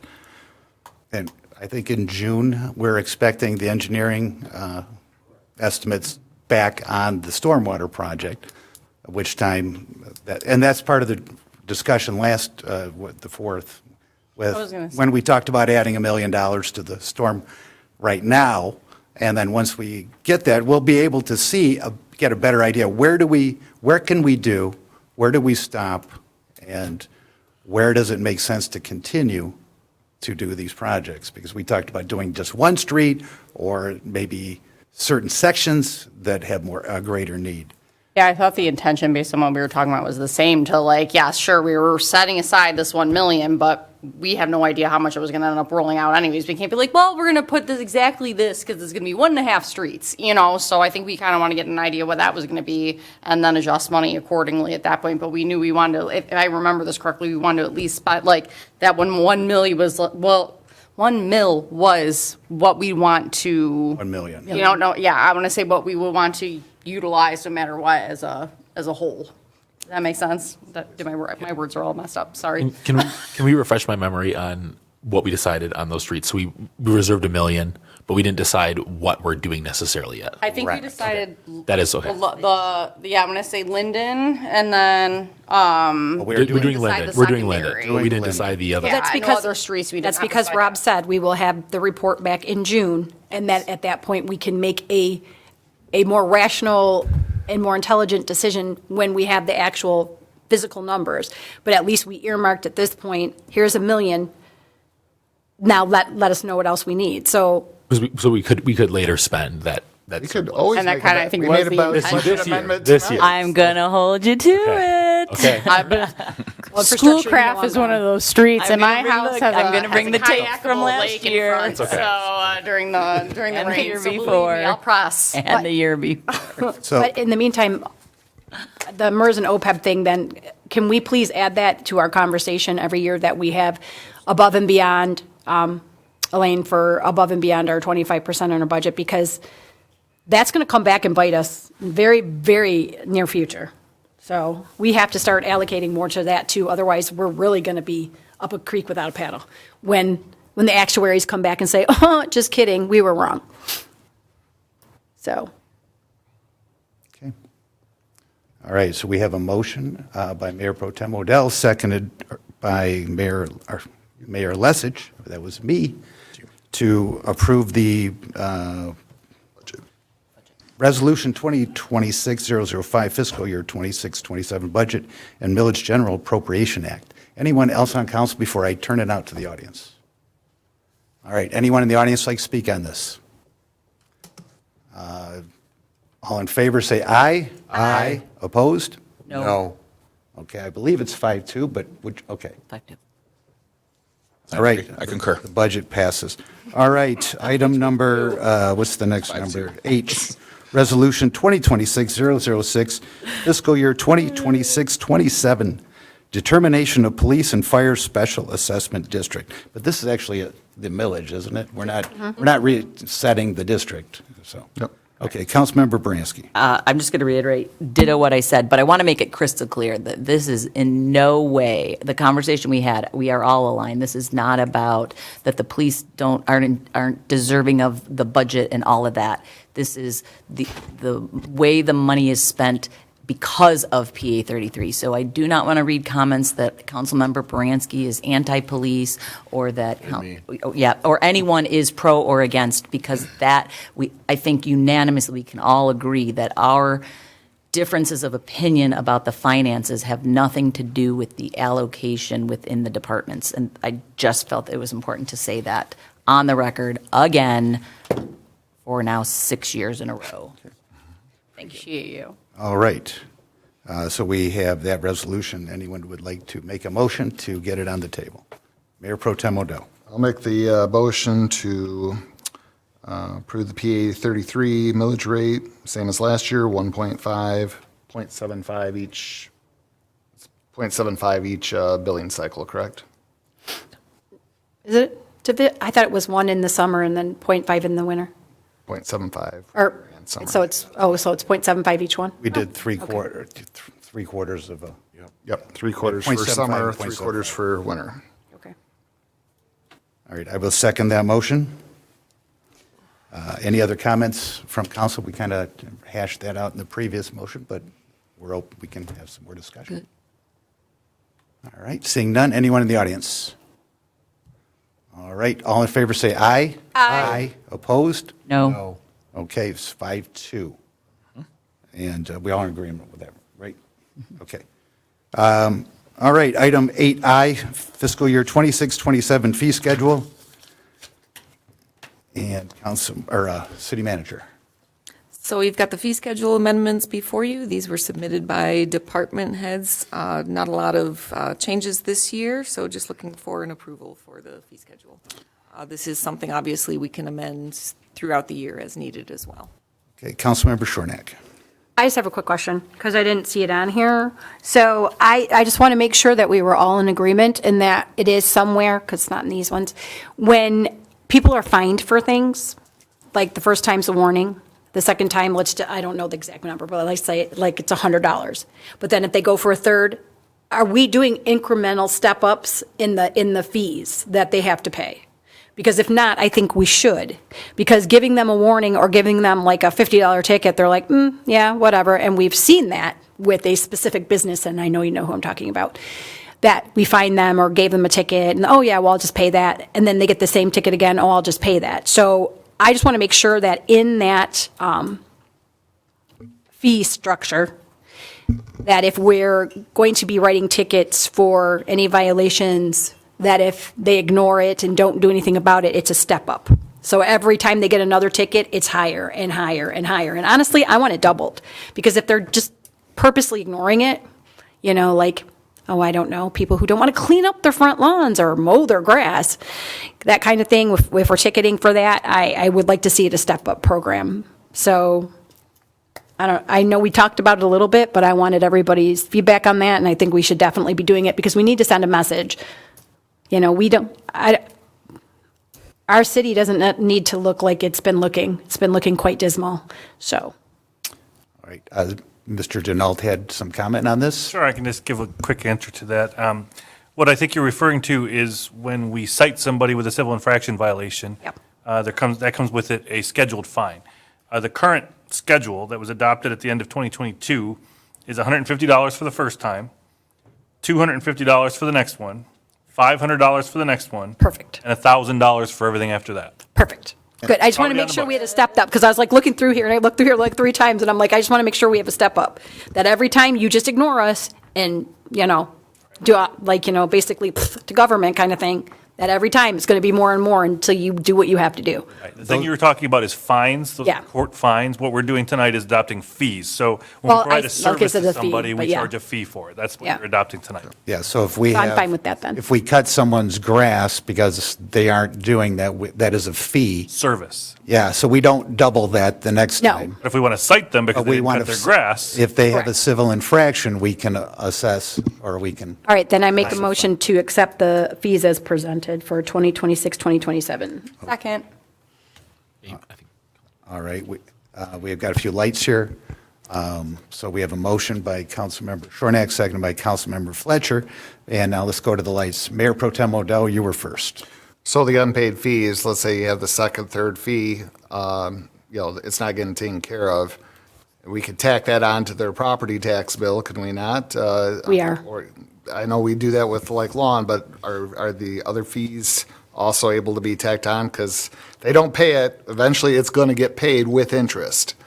right. So the way I understand it works is when we have a fee that goes unpaid, that we attempt some collection efforts, then eventually it goes against the property for tax collection, and the county will buy those from us so long as our ordinance authorizes us to do it. So if there's anything out there that, some unusual fee that we didn't authorize by ordinance, the county probably doesn't look that closely, but there could be one or two. For the most part, that's the way it works. County buys it from us, we get made whole, and then the county deals with that with the homeowner or the property owner. Right. But as far as you know, that the way our ordinance is, it is added onto the tax rolls if it's not paid, Yes. correct? Whether they pay their taxes on time, if that fee is unpaid, it's going to get sent over to the county, and then they will get a bill and Yep. pay fees and interest if it doesn't get paid. So we'll be made whole one way or another. Well, with the fee. You hope. In theory. All right, Councilmember Bransky. Yeah, I know you guys talked about this. I don't know where you ended up, but we currently pay a millage to have ambulance service, and then we are charging residents for each time the ambulance comes out. And this is something I had raised in the past about giving a waiver to our residents. We have now, with that ambulance fund, funded for sure one brand new one, and I think we have enough money for another one. And so you guys had a conversation, and my proposal was to waive the fee for the residents. And Councilmember Shornack and I discussed this. I can cap it 3 times a year, but we're paying for it already. we shouldn't have to pay for it the very first time we then use it. So my amendment to the fee structure would be after 3, or I guess, I don't know how it would be worded, but. Then I resent, you're correct, because that, yeah, I honestly missed that on here. No, it's fine, because there's a lot going on. Yeah. All right, City Manager Levin. So I did have a conversation with our Director of Public Safety about this. The way to really kind of compare the millage versus the charges for service is similar to how the water bills are. So you take a look at utilities. We have a flat rate for ready to serve, and we have a use rate for the amount of water that you're using. The majority of people that do utilize this service are residents, and the majority of the revenue that we have to support the staff, the vehicles, everything that we have comes from those fees. So it would be a huge detriment if we were to do something like that. It would pretty much bankrupt the fund for ambulance. It doesn't change my position. We were already paying for it in the millage. I understand that that created a revenue source to get resources that are great and put a state-of-the-art, but it doesn't change the philosophical, it's a tax on top of a tax. And I get it, and that's just my position, like, especially having just recently had to take an ambulance, not here, get the bill, and I've got insurance, but I still got to pay because I got to pay my deductible, and I got, right? So saying, oh, well, insurance is going to pay it, you're still paying it because you're either paying it through increased premiums or deductibles or the co-pays. And so I feel like there's a happy medium somewhere, and that's why not all, but also our infrastructure is very well built over there. So I'm not concerned about it, and we could always modify the rule if in fact we saw that we were then running at a net deficit, but I recommend maybe holding off on that until we can get some data to actually support these numbers and what that would look like if we did give a waiver. Because we can come back and change these at any day. Yeah, Correct. we can amend the. right, but I guess then I'd why like to can't we start it with 0 and then change it? No, I disagree. Okay, again, taxing for the sake of taxing. No, not at all. I pay about $100 a year for the, in a millage, in my property taxes. Some people pay more, to support that advanced life support ambulance, and it costs more than $100 to take me to the hospital. We do not charge for non-transport, is that correct, Director? So if somebody goes over to the house and they do not transport them somewhere, we do not charge them. $200, it's right here, treat, no transport. Is that resident or non-resident? Resident, non-resident is $225. Okay, I saw a different page. Mr. Mayor, on the same page, you're thinking of non-transport without treatment. Yes. Yes. Yes. That is no cost. It's Would the that be a treatment. lift assist? There's a or treatment cost. Okay, is lift assist a treatment? No, so if we went over and helped somebody get up, we're not charging the resident for that. So we do certain things at no additional cost to the residents. I would like to see what the financial impact would be if we did eliminate the charge for a resident, even if it's, and model it, if it's everybody or if it's maximum of 3 or something like that. But I would like to see the financial impact before, just as you made comment about fiscal, long-term planning, we need to understand what the impact is of that so we don't trip and come back next year and have to change that policy. I remember when the policy was implemented about, 10, 15 years ago? Yeah, as a money generator. Yeah, and it did what it, was supposed to do. Well, you've paid I would like to see- $1,000. If in 10 years you pay $100 a year, you paid $1,000 already and never used it. And now you're going to have to pay, when you use it, $700. Well, yeah. Or more, depending on, Well, I pay car insurance, and I hope to God I never have to make a claim because it'll well, raise my if insurance that's what rate. this is, if that's what the will of the council is, I don't think that is, it shouldn't be another slush fund. It's $700 the fee? The lowest level is 700. Okay. ALS emergency, 1,000 for ALS emergency too. I would like to see a financial impact. I lied, before I'm sorry, not to cut you off, but BLS would be the lowest. So it's 425 BLS non-emergency, which would be basic life support, I'm assuming advanced life support. So anywhere from $425 to $1,000 is the fee we're charging, if you approve Yeah. this. Councilmember Higgins, I believe you were next. I think we've talked about everything I was going to say. Just it is a burn to have to pay twice. So, But I looked at the fund and the budget. I think it's like 600,000 brings in a year. Is that correct for ambulance fees? It's half the funding, or pretty much half. Half the funding. Or, I'm sorry, I mean, maybe not quite half the funding. Like the total revenue brought in from the fees per year is for all fees. for all ambulance fees. Yeah. But Not all the of them. millage, not the millage. No, yeah, right. 500,000. 1,000. 500,000. Yeah, that's a lot.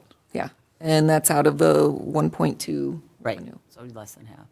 And that's resident and non-resident. So it wouldn't bankrupt the, And it's hard to get the data because we do have a third party vendor. So it's something that would take a little bit of work, but just initial discussions is that the majority of our calls are residential. Okay, Mayor Pro Tem Odell. Yeah, I'd like to relook at this and do a deep dive. I think there's something that we can do. I don't know what that looks like, but I would have to take a deeper dive before I could prove one way. I like the idea. I like where you're thinking on that. I really do.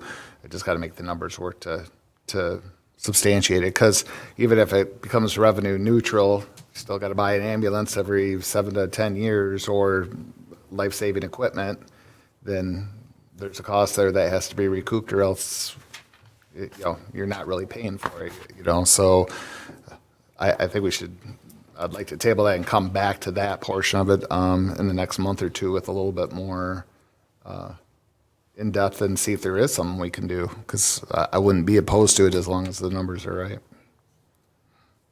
might be a great new project for the new captain. Well, he's got to go to school first. I would like to see the numbers, and I'm not adverse to. I just know that we need to do some long-term fiscal planning. It needs to be sustainable and consistent, and I'm open to taking a look. Maybe it's one. Maybe it's the first one's free. Maybe it's two. Maybe it's just reducing the cost. Great. Reducing the fee. Yeah. So let's take a look at that. We want to do our due diligence. And how long do you? 60 days. Is that enough to? Is that an estimate? Like. Well, I know usually in staff and command school, they have a big project that they do. Okay. And I think staff and command school is about 3 months. Yes, please. Just a couple of things that I'd like to comment on. The millage certainly does support the Public Safety Department providing that service. Without the millage, we wouldn't provide that service, and it'd be contracted out through MedStar, Universal Alliance, or whatever. So that's what the millage gets the Fraser Public Safety Department, their training, their equipment, and their response time. And don't forget the response time. So we also have a great relationship with surrounding communities for mutual aid, as you're aware.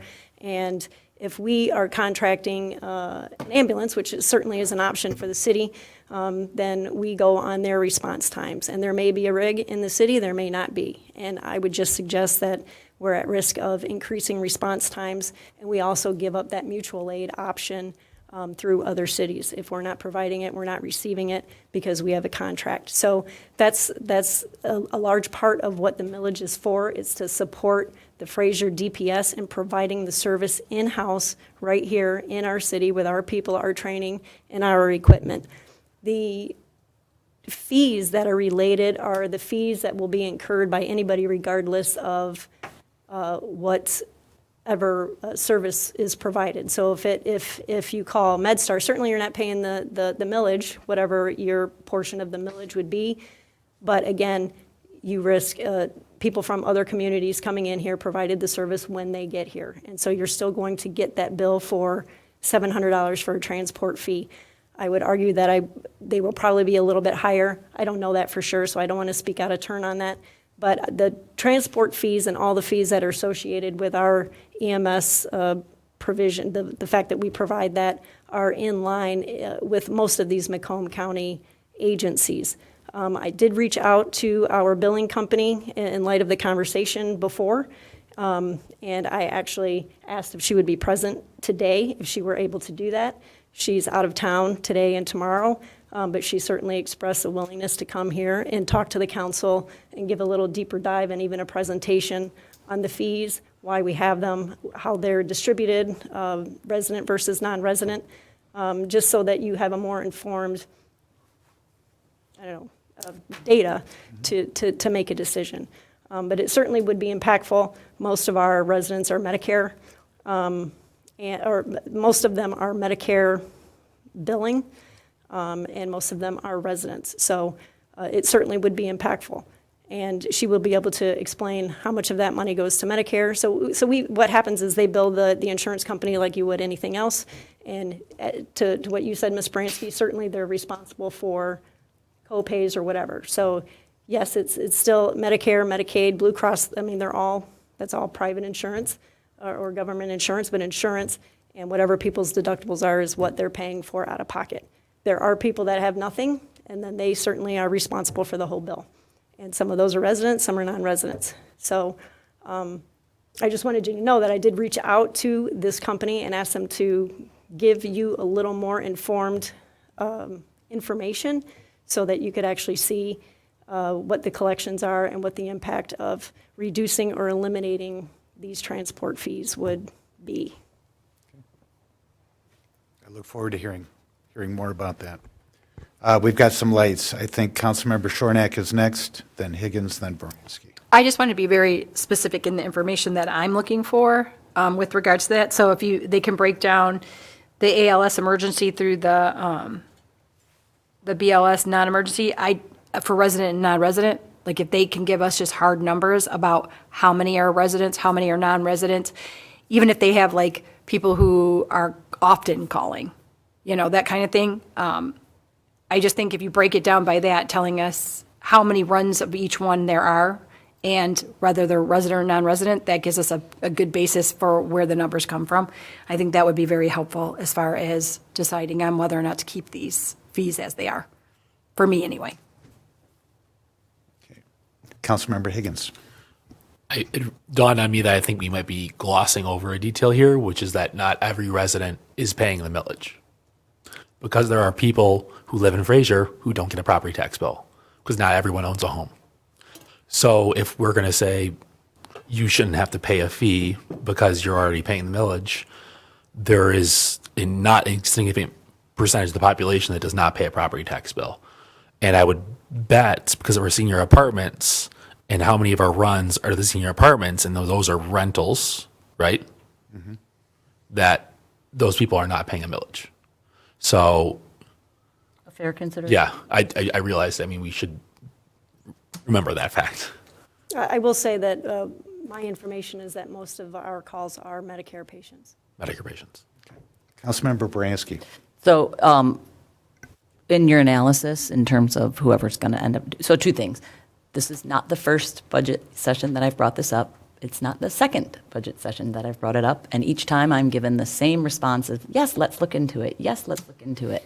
And here we are. But I think now we're going to get the traction, because I think now I'm hopefully going to do it. But looking at shifting the fees, because for every dollar you decrease to the residents, because I will very soon tell you what a EMS run is in Clinton Township, making, unfortunately, but adjusting on the non-resident rate makes up for the loss. And that's a valid point. I don't know if we can do it, Don, but can it be property owners only? Legally. Something to think about, because that is a valid point. Because the whole point is those that are paying for it shouldn't pay twice. If you're not paying for it, just like the non-residents are, I put them in the same bucket.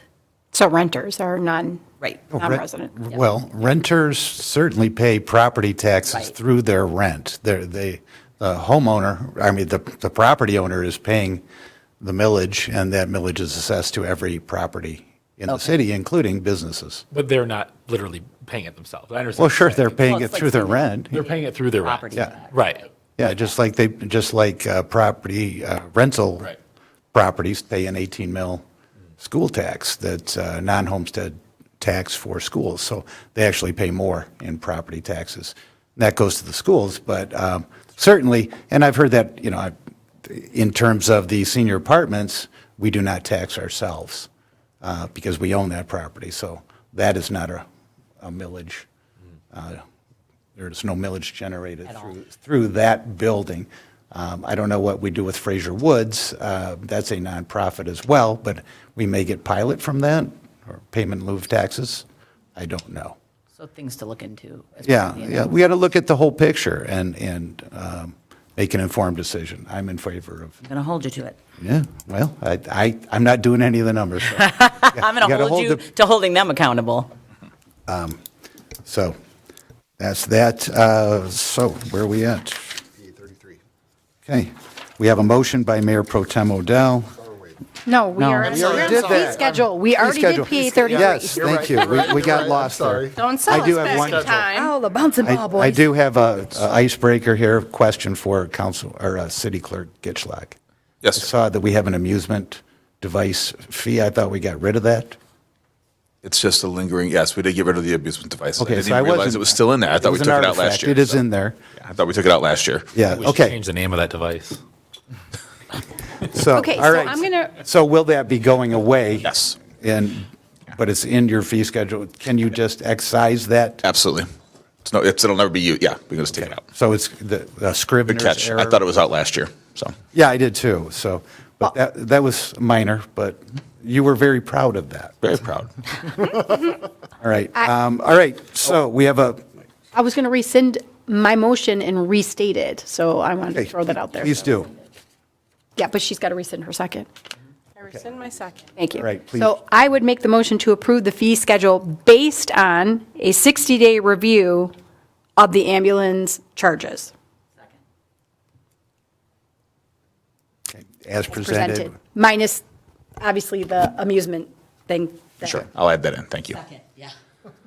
There you go. Right, so we have a motion by Councilmember Shornack, seconded by Councilmember Baranski to adopt the fee schedule with the amendment that they have a 60-day Review. review of the ambulance charges as discussed tonight. And And, the game. Amusement. The game And fee. and the removal. thank you. Yes. Okay. Anyone in the Whatever. audience like to speak on this? All in favor, say aye. Aye. All right, item 8J, audit engagement agreement with Yo and Yo. This should be pretty straightforward.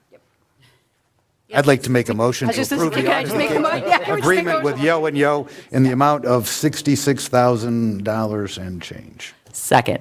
Okay, motion by Mayor Lesich, seconded by Councilmember Bransky to approve the audit engagement agreement with Yo and Yo. Anyone in the audience? Anyone on council? All in favor, say aye. Aye. Opposed? Motion passes. Item K, priority waste contract amendment for change of control.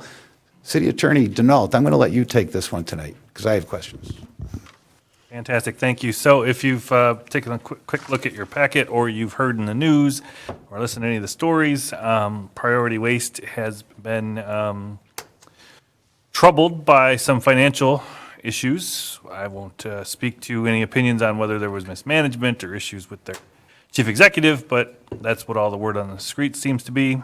And so they've made some internal changes. One of those big changes is an infusion of capital from an outsider who is going to take a majority stake in the company. So obviously, everything I know is secondhand. I can't speak to the internal operations of the organization, but when this happens, most of the contracts they have with communities like us have some sort of clause in it that, well, if there's ever a transfer of control or if we ever sell it, we need to bring it to you for approval of that if you want to keep this contract going with us, because obviously somebody new is in charge.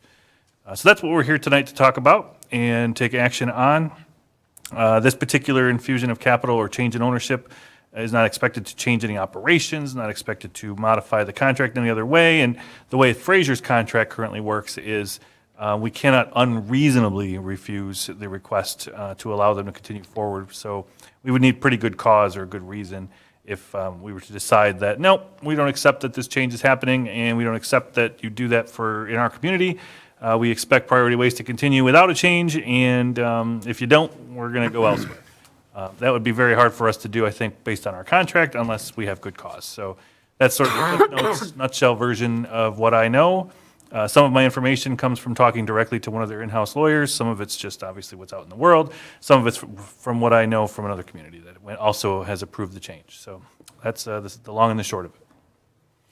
Well, I can only speak for myself, but I think there's others that would agree that the worst thing you said there was things will not change.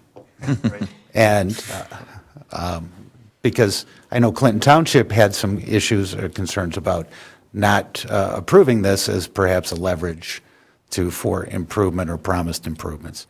And my understanding is TPG, which is a huge hedge fund or something, they have taken control of the operation. So it is a change of control, but I read the agreement and said it wasn't. So I think we can agree that things are changing. Yes. But, so, if we don't do it, we're going to have to do it at some point in time, in your opinion?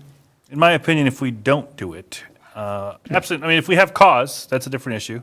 If we don't approve the change per the contract, then one of 2 or 3 or 4 things will happen. I guess I haven't mapped those out. One would be that they could cancel it on us, and then we'll have no service. One could be that we cancel on them, say we don't accept that you're taking over and we're not allowing this contract to continue, and then we have no service until we find a new provider. Third possibility, I suppose, is they could sue us for enforcement of the contract because we don't have good cause to cancel the contract. Those are the first 3 things that come to mind, at least. None of them good. When is our contract up with them that we recently signed? 28. I don't know if I have a copy of that saved here. I want to say It's a 3-year contract. We was gonna say passed it 4, is it last year. 3? Yeah. We did it in September. And, yeah, because I'm looking at reviewing this carefully in next year. That was kind of my thought Year by process. year at least before. Yes. Yeah. Yes. 100%. Absolutely. Tell Rob to put that on the calendar. Okay. Anything else, Mr. Denault? No, that's the long and short of it, unless you have any other Okay, questions. I think or Mayor Pro Tem Odell was next. My message for the new ownership, if their legal team's watching, if their services do not dramatically improve, the next time it comes out for bid, even if they're the lowest bidder, I'm going to vote no. Because I've had residents where they damaged the carts, they don't have any tops on them, 6 months to get a replacement. Requested 3 different times, got DPW involved, and just finally, I heard they're delivering it tomorrow. But my message is to the new ownership. I hope it's just not a grab, because even if you're the lowest bidder, I'm voting no if things don't dramatically improve pretty darn quick here. So I hope you have a plan, because otherwise there's going to be opportunity for your competitors to come in and sweep up and get a lot of new accounts with the dissatisfaction of service that they've given so far. I agree. Councilmember Higgins. I agree with that, and I do hope that when this contract does come up, because I know the reason why it didn't go out to bid, because that's been a change to the industry that you can't put a contract out to bid for waste hauling just 3 months before you need service. So I hope when that time does come and the contract does approach the end of its life, I hope we are putting it out to bid very, very far in advance, and I'm confident that Rob will be doing so.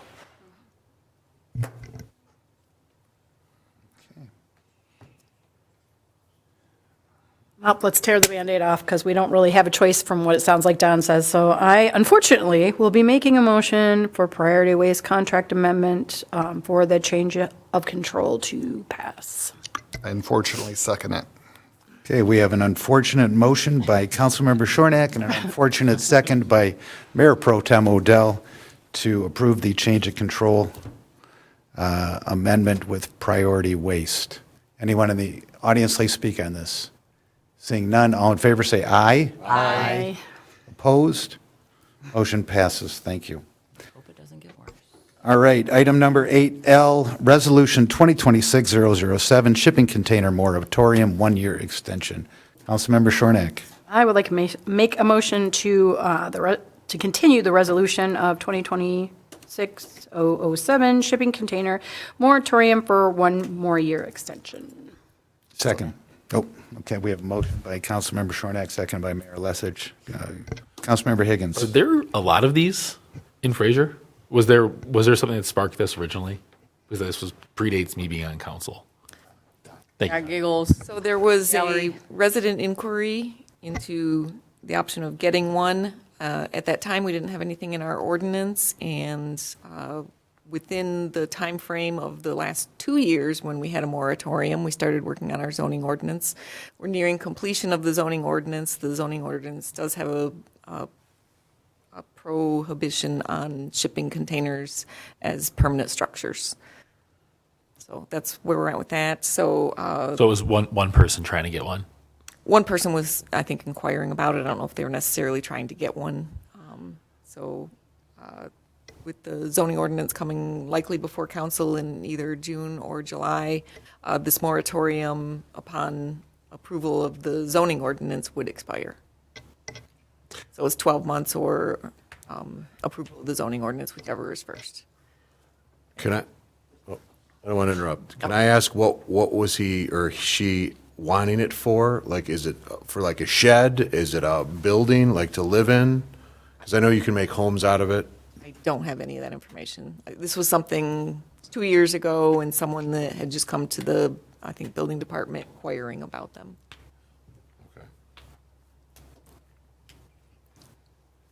Interesting. I thought there must have been one that was put up to trigger a moratorium. I'm going to support this, but I do think it's a little restrictive. But I think residents, I've talked to residents who live in a neighborhood with a shipping container in a nearby city, and they were not fans. So I will assume our residents feel the same way. And I thought that shipping container house was done quite nicely. Like, I think we could put rules in place where like they have to be like, it has to be like a Royal Oak shipping container house. Like, it's got to look really, really nice. You know what I mean? Like, we can't just have, and everybody, I think people know what I mean by when I say that. But I will go along with the rest of council. Because unfortunately, a lot of them that I've seen in people's yards are rusted down, Right. broken I think down. we'd have to have They're not like really, she sheds really and strict stuff rules. like that. I know. Thing you're thinking about. Yeah. Yeah. So I will support this as well. Okay. Somebody make that motion? I did. You seconded. That's what I thought. Audience. What I thought. We've got a You lot already of did that, things yeah. going on. He's losing it. Yeah, that one. 9:05. We need a little more We caffeine. got to make a moratorium on meetings after 9. Gold. All in favor? Amen. All right, so we have a motion and a second. Anyone in the audience like to speak on shipping containers? All in favor, say aye. Aye. Opposed? Me, no. Okay. Got it. Okay. 6-1. All right, item number 9. Item number 9, returning to. Putting one in the front yard. Next to it. She's kidding. She doesn't. Okay, item number 9, returning business. We don't have any of that. Item number 10, report of city administration. All right, just a couple things to report. You are all aware by now that there was an issue with the letters that went out from HydroCorps regarding the cross-connection control program. Rob and I have been meeting with them and working through email on a letter that will be going out to any of those affected residents. I did provide a copy of that to you, and we will be getting that pushed out on our media sites tomorrow. Really what we're looking to do is change from a 3-year to a 5-year for the, just want to make sure I get this right, lawn irrigation systems that do not utilize any type of fertilizing attachment or system. Detectors, okay. So that will impact some of the people that do have those letters that went out. Also, we are going to be extending that deadline from May 31st to June 30th. So, as I said, we'll be pushing that out on the media sites tomorrow. In addition to that, I wanted to let everyone know that the Beautification Club we've been meeting with to come up with an idea and something fun to do for the 250th anniversary of this nation, so I've provided you a preliminary flyer at this point. We're looking to push this information out soon for a citywide curb appeal competition. We're getting pretty excited about this. We are encouraging people to participate. We'll be having a registration on our website where people can upload photos of their homes decorated. And at the carnival, we will be selecting winners and giving prizes. So look for more information being pushed out on our website.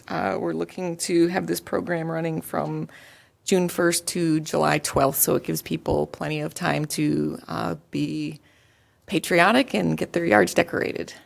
Thank you. Okay. I just have since I'm one of the people that got the HydroCorp letter, I'm not thrilled with this explanation because it's a government letter. A couple things. One is the previous DPW superintendent had chosen a 3-year cycle for backflow prevention device testing on irrigation systems, and 5 years is what we'd like to do for residential customers. Commercial customers have an annual or 3-year cycle, depending on whether they're like a high school that uses a lot of water, or if it's maybe a restaurant, they may be on a 3-year cycle. But residential customers should be on that 5-year cycle, and I'm glad we're making that change. But I'm reading here, please note that all internal backflow prevention assemblies, and no one knows what that means that isn't Rob Barrett and the DPW.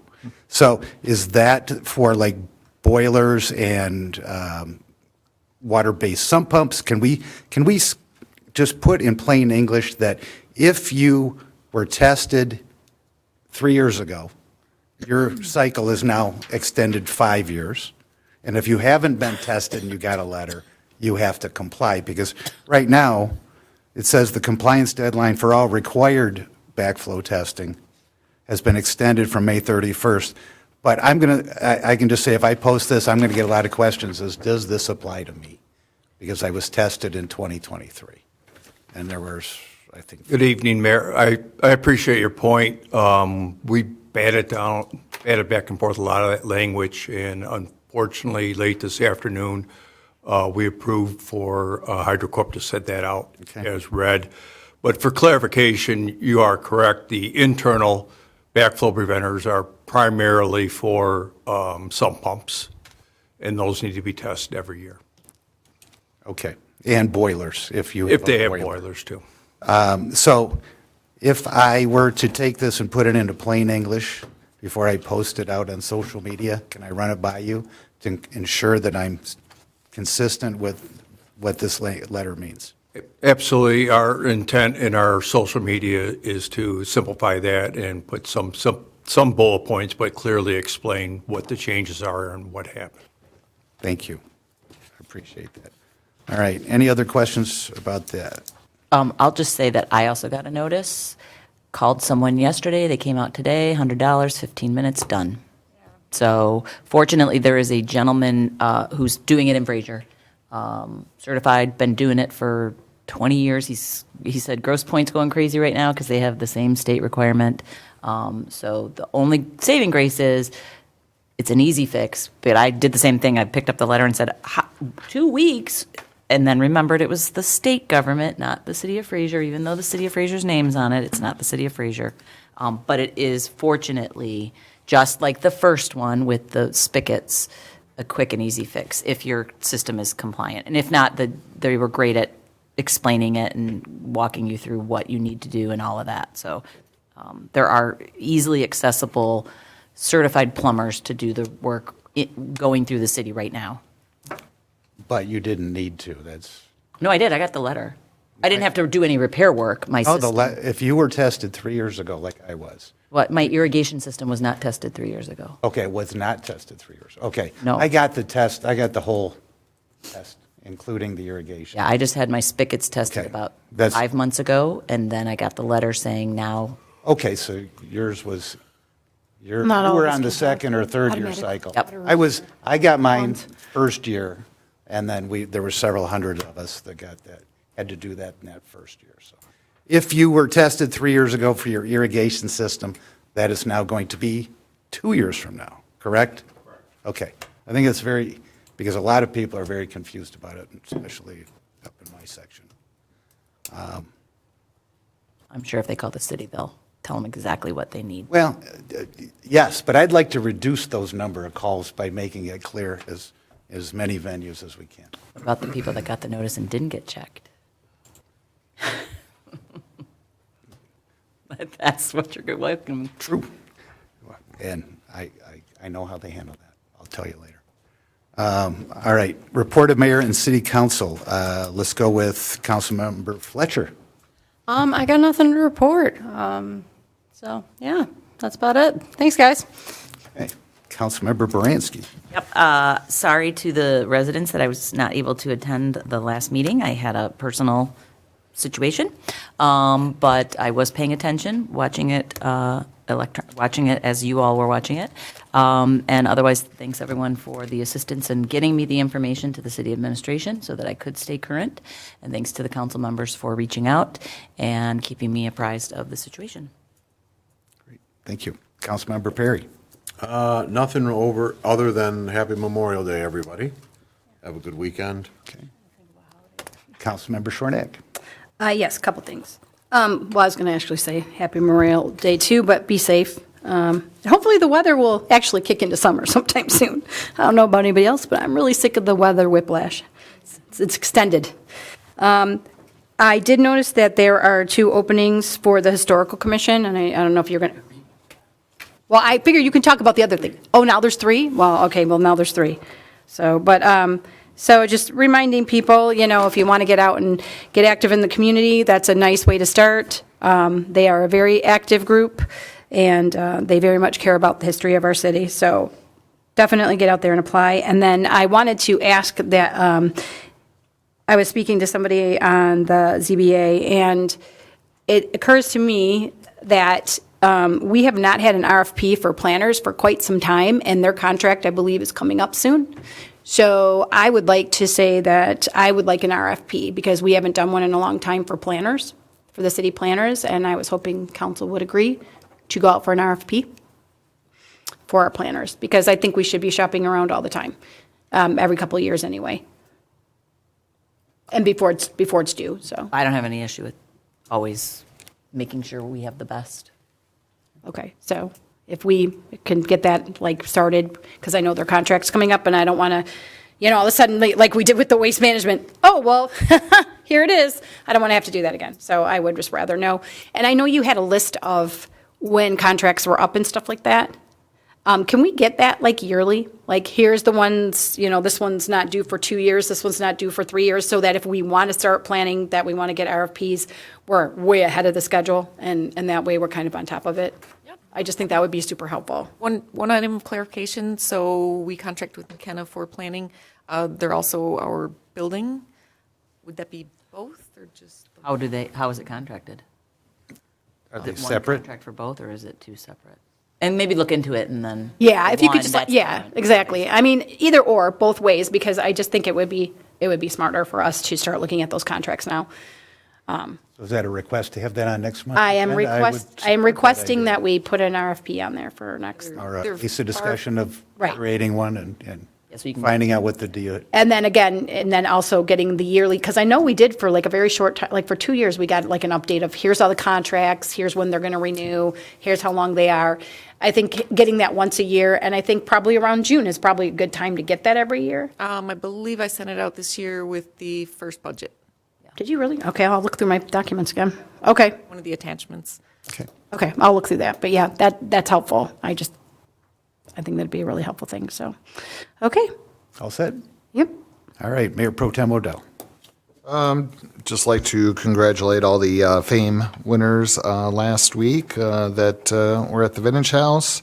Had a really good turnout, a lot of residents, a lot of great people that have gone above and beyond for our community, both in the business aspect and just doing their share to make our city a better place. Just a reminder that the Fraser Lions Carnival is coming up quicker than you think. It might not seem like it because it's so cold, but July 23rd through 26th. Now that we have a nice new paved Garfield Road, hope that we have a great parade this year with lots of participants, 250th anniversary. So if you're a local business or group or youth group or anything else, let's get all out there, enjoy it, and now we don't have to avoid the potholes while we're going down Garfield for the parade. And that's it.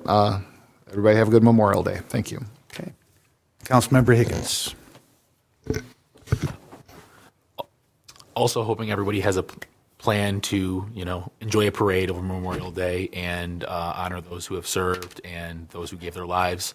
I was also going to request that we make sure we have an RFP for our planners because that contract is coming up. I actually watched the most recent planning meeting because the last meeting I had to apologize because I left early because I was under the weather. So when I was catching up, I watched our meeting and then the planning commission meeting. When I watched it, had auto-played, and there was quite a bit of consternation. It was very interesting, and I want to keep a closer eye on those meetings. But I would like to see that go out for bid, because I think we do have a city ordinance that anything over a certain amount is supposed to go out for bid. And somebody pointed out to me that, they weren't sure if that contract had ever gone out to bid. And I was trying to look into that, and I couldn't find out if it ever had or not. So I have to plead ignorance on that one, but it's something I want to make sure happens. Historical Commission needs 3 new members. They have their open house coming up on June 7th from 9 a.m. to 4 p.m. at the Baumgartner House. I believe that is all. Are they taking donations still?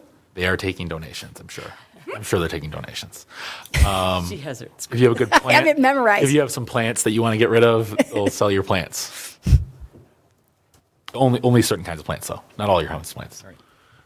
You all set? Oh, actually, You're all set? Okay, great. I'll make this brief. I also attended the Fame Awards on Monday night. A great bunch of residents and businesses that were recognized, and congratulations to all of them. It was, and especially our power couple of the year, Marty Van Eenenem Iwaniki and Tom Iwaniki of the Baumgartner House. They've done a lot for our community, and they continue to do so. And they're planning some things for the Baumgartner House to celebrate the 250th anniversary of our nation. Also attended the Sheets Grand opening last week, and just want to say a shout out to our building department and any other department that worked with Sheets to make that development happen.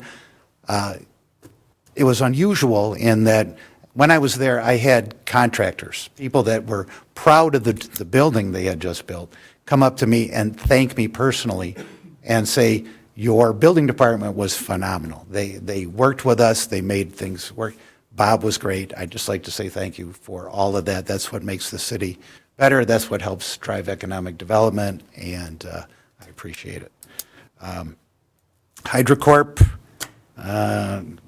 I would just say that company is a monopoly in this business, and sometimes monopolies try to cut corners too much, and this is one of those fails on their part. So I apologize to the residents, and we will backstop them, but I look forward to stretching out that extension and making sure this doesn't happen again. Fingers crossed. That's all I have. Citizen participation. Oh. one more thing. Congratulations to all the upcoming Fraser graduates. Get out there and change the world, people. Okay. Very good. I agree. All right. Citizen participation. Do we have any citizens in the... Okay, citizen, please step forward. We have one. Laura Lessage, 15201 Fairview. First, I want to thank everyone for approving the budget for the next fiscal year.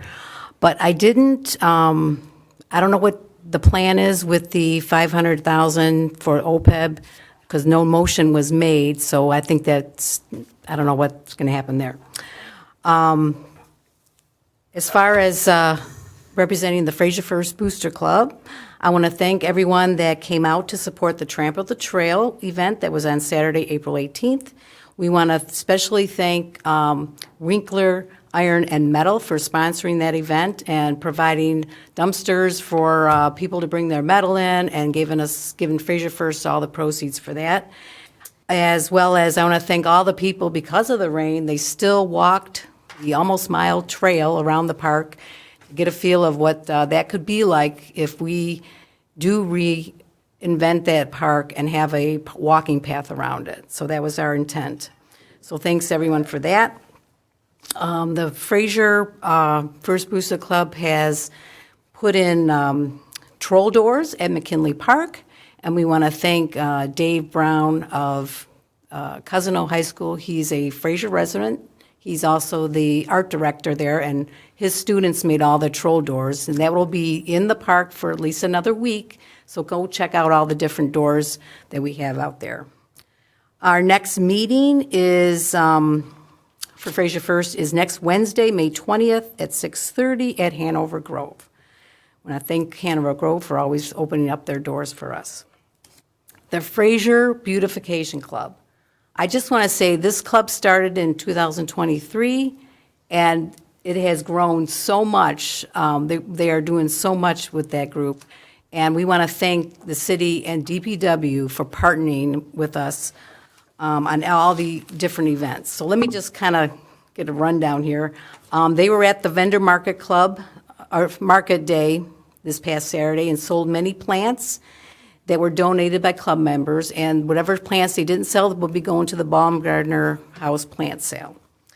Thank you to the DPW and city administration for partnering with all the different projects, and they recently are working with Teresa Driest,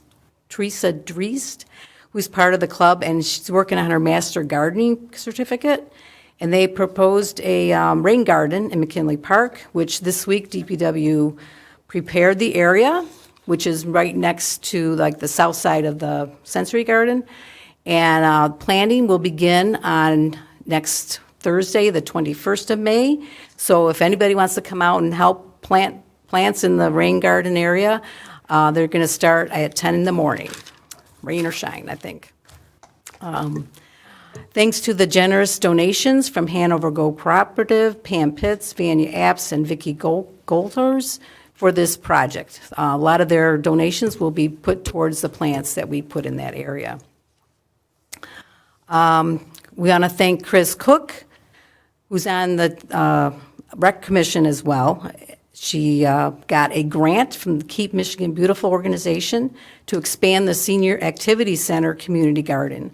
She has the seniors heavily involved in what plants and vegetables to have, and also preparing the labeling the sticks for the plants, and they're going to prepare all those on a craft day at the senior center on May 29th. Tree planting. Relief Michigan reached out to DPW and the Beautification Club to once again plant trees in our Fraser neighborhood. We had planted like 30 trees last year, last fall, in an area, and they've chosen Airport Road residents. So we have 40 trees to plant, and the plant date is Saturday, June 6th. Get started at 8:45 in the morning. We need volunteers. A sign-up will be available soon. However, you can email the Fraser Beautification Club at gmail.com if you're interested. The more volunteers we have, the quicker we can get done. DPW will prepare the holes, and Relief Michigan will be on site for the instructions, and all you'll have to do is roll that tree in the hole and put everything together. It'll be fine. We're also planning a Toodle Tour at the Baumgartner House on Thursday, August 6th. It is a way for residents or non-residents to come to an area and view gardens and see the beauty. So at the Baumgartner House, we'll be touring their garden, Samantha's garden. You also have opportunity to tour the museum, and we'll have music, refreshments, local artists' items to bid on through a silent auction as well. So that's August 6th from 4 to 7. It's a Thursday. And then, as the city manager mentioned, the 250 Club 250-year celebration is coming up, and we have a flyer. It's called America Celebrates 250, Fraser, Red, White, and You. So get your Fraser pride out there and decorate. And we encourage everyone to come. We have more. Well, your time is up, ma'am. Is it? Yeah. So can you wrap up? I think, I guess I just wanted to just point out on the parade that registration is out there now, so get registered to be in the parade. No, if you bring a second person, you can just hand the notes No. to them and they can keep talking. Anjali's We do have not a gonna, rule. she's not kicking into you. Even though I am married to you, I do respect the rule. All right. Thank you very much. Thank you very much. That group is doing a lot, and I appreciate them. All right.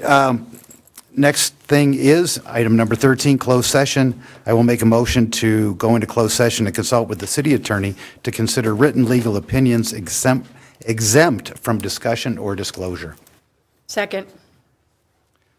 All right, motion. Baranski? Okay. Thought we're moving along here. Go. Fletcher? Yes. Higgins? Yes. Lesich? Yes. Odell? Yes. Perry? Yes. Shornack? Yes. And Okay, let's go. Don, you got 5 minutes, bro. I wanted to say no because I have no idea why we're going in. I don't even know.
9:54 PM.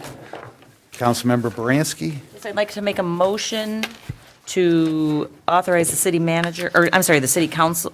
City attorney. City attorney, whatever your name is, you are city council. The city attorney to act as discussed in closed session. Second. Third. Okay, we have a motion by Councilmember Baranski, second by Mayor Lesich, to direct the city attorney to proceed as discussed. All in favor, say aye. Aye. Opposed? Motion carries. Motion to adjourn. Motion. Motion by Mayor Lesich, second by Councilmember Shornack. All in favor, say aye. Aye. Meeting adjourned at 9:56. Excellent. Thank you very much, everyone. Rookie. Thank you, Have everyone. at it. They're going-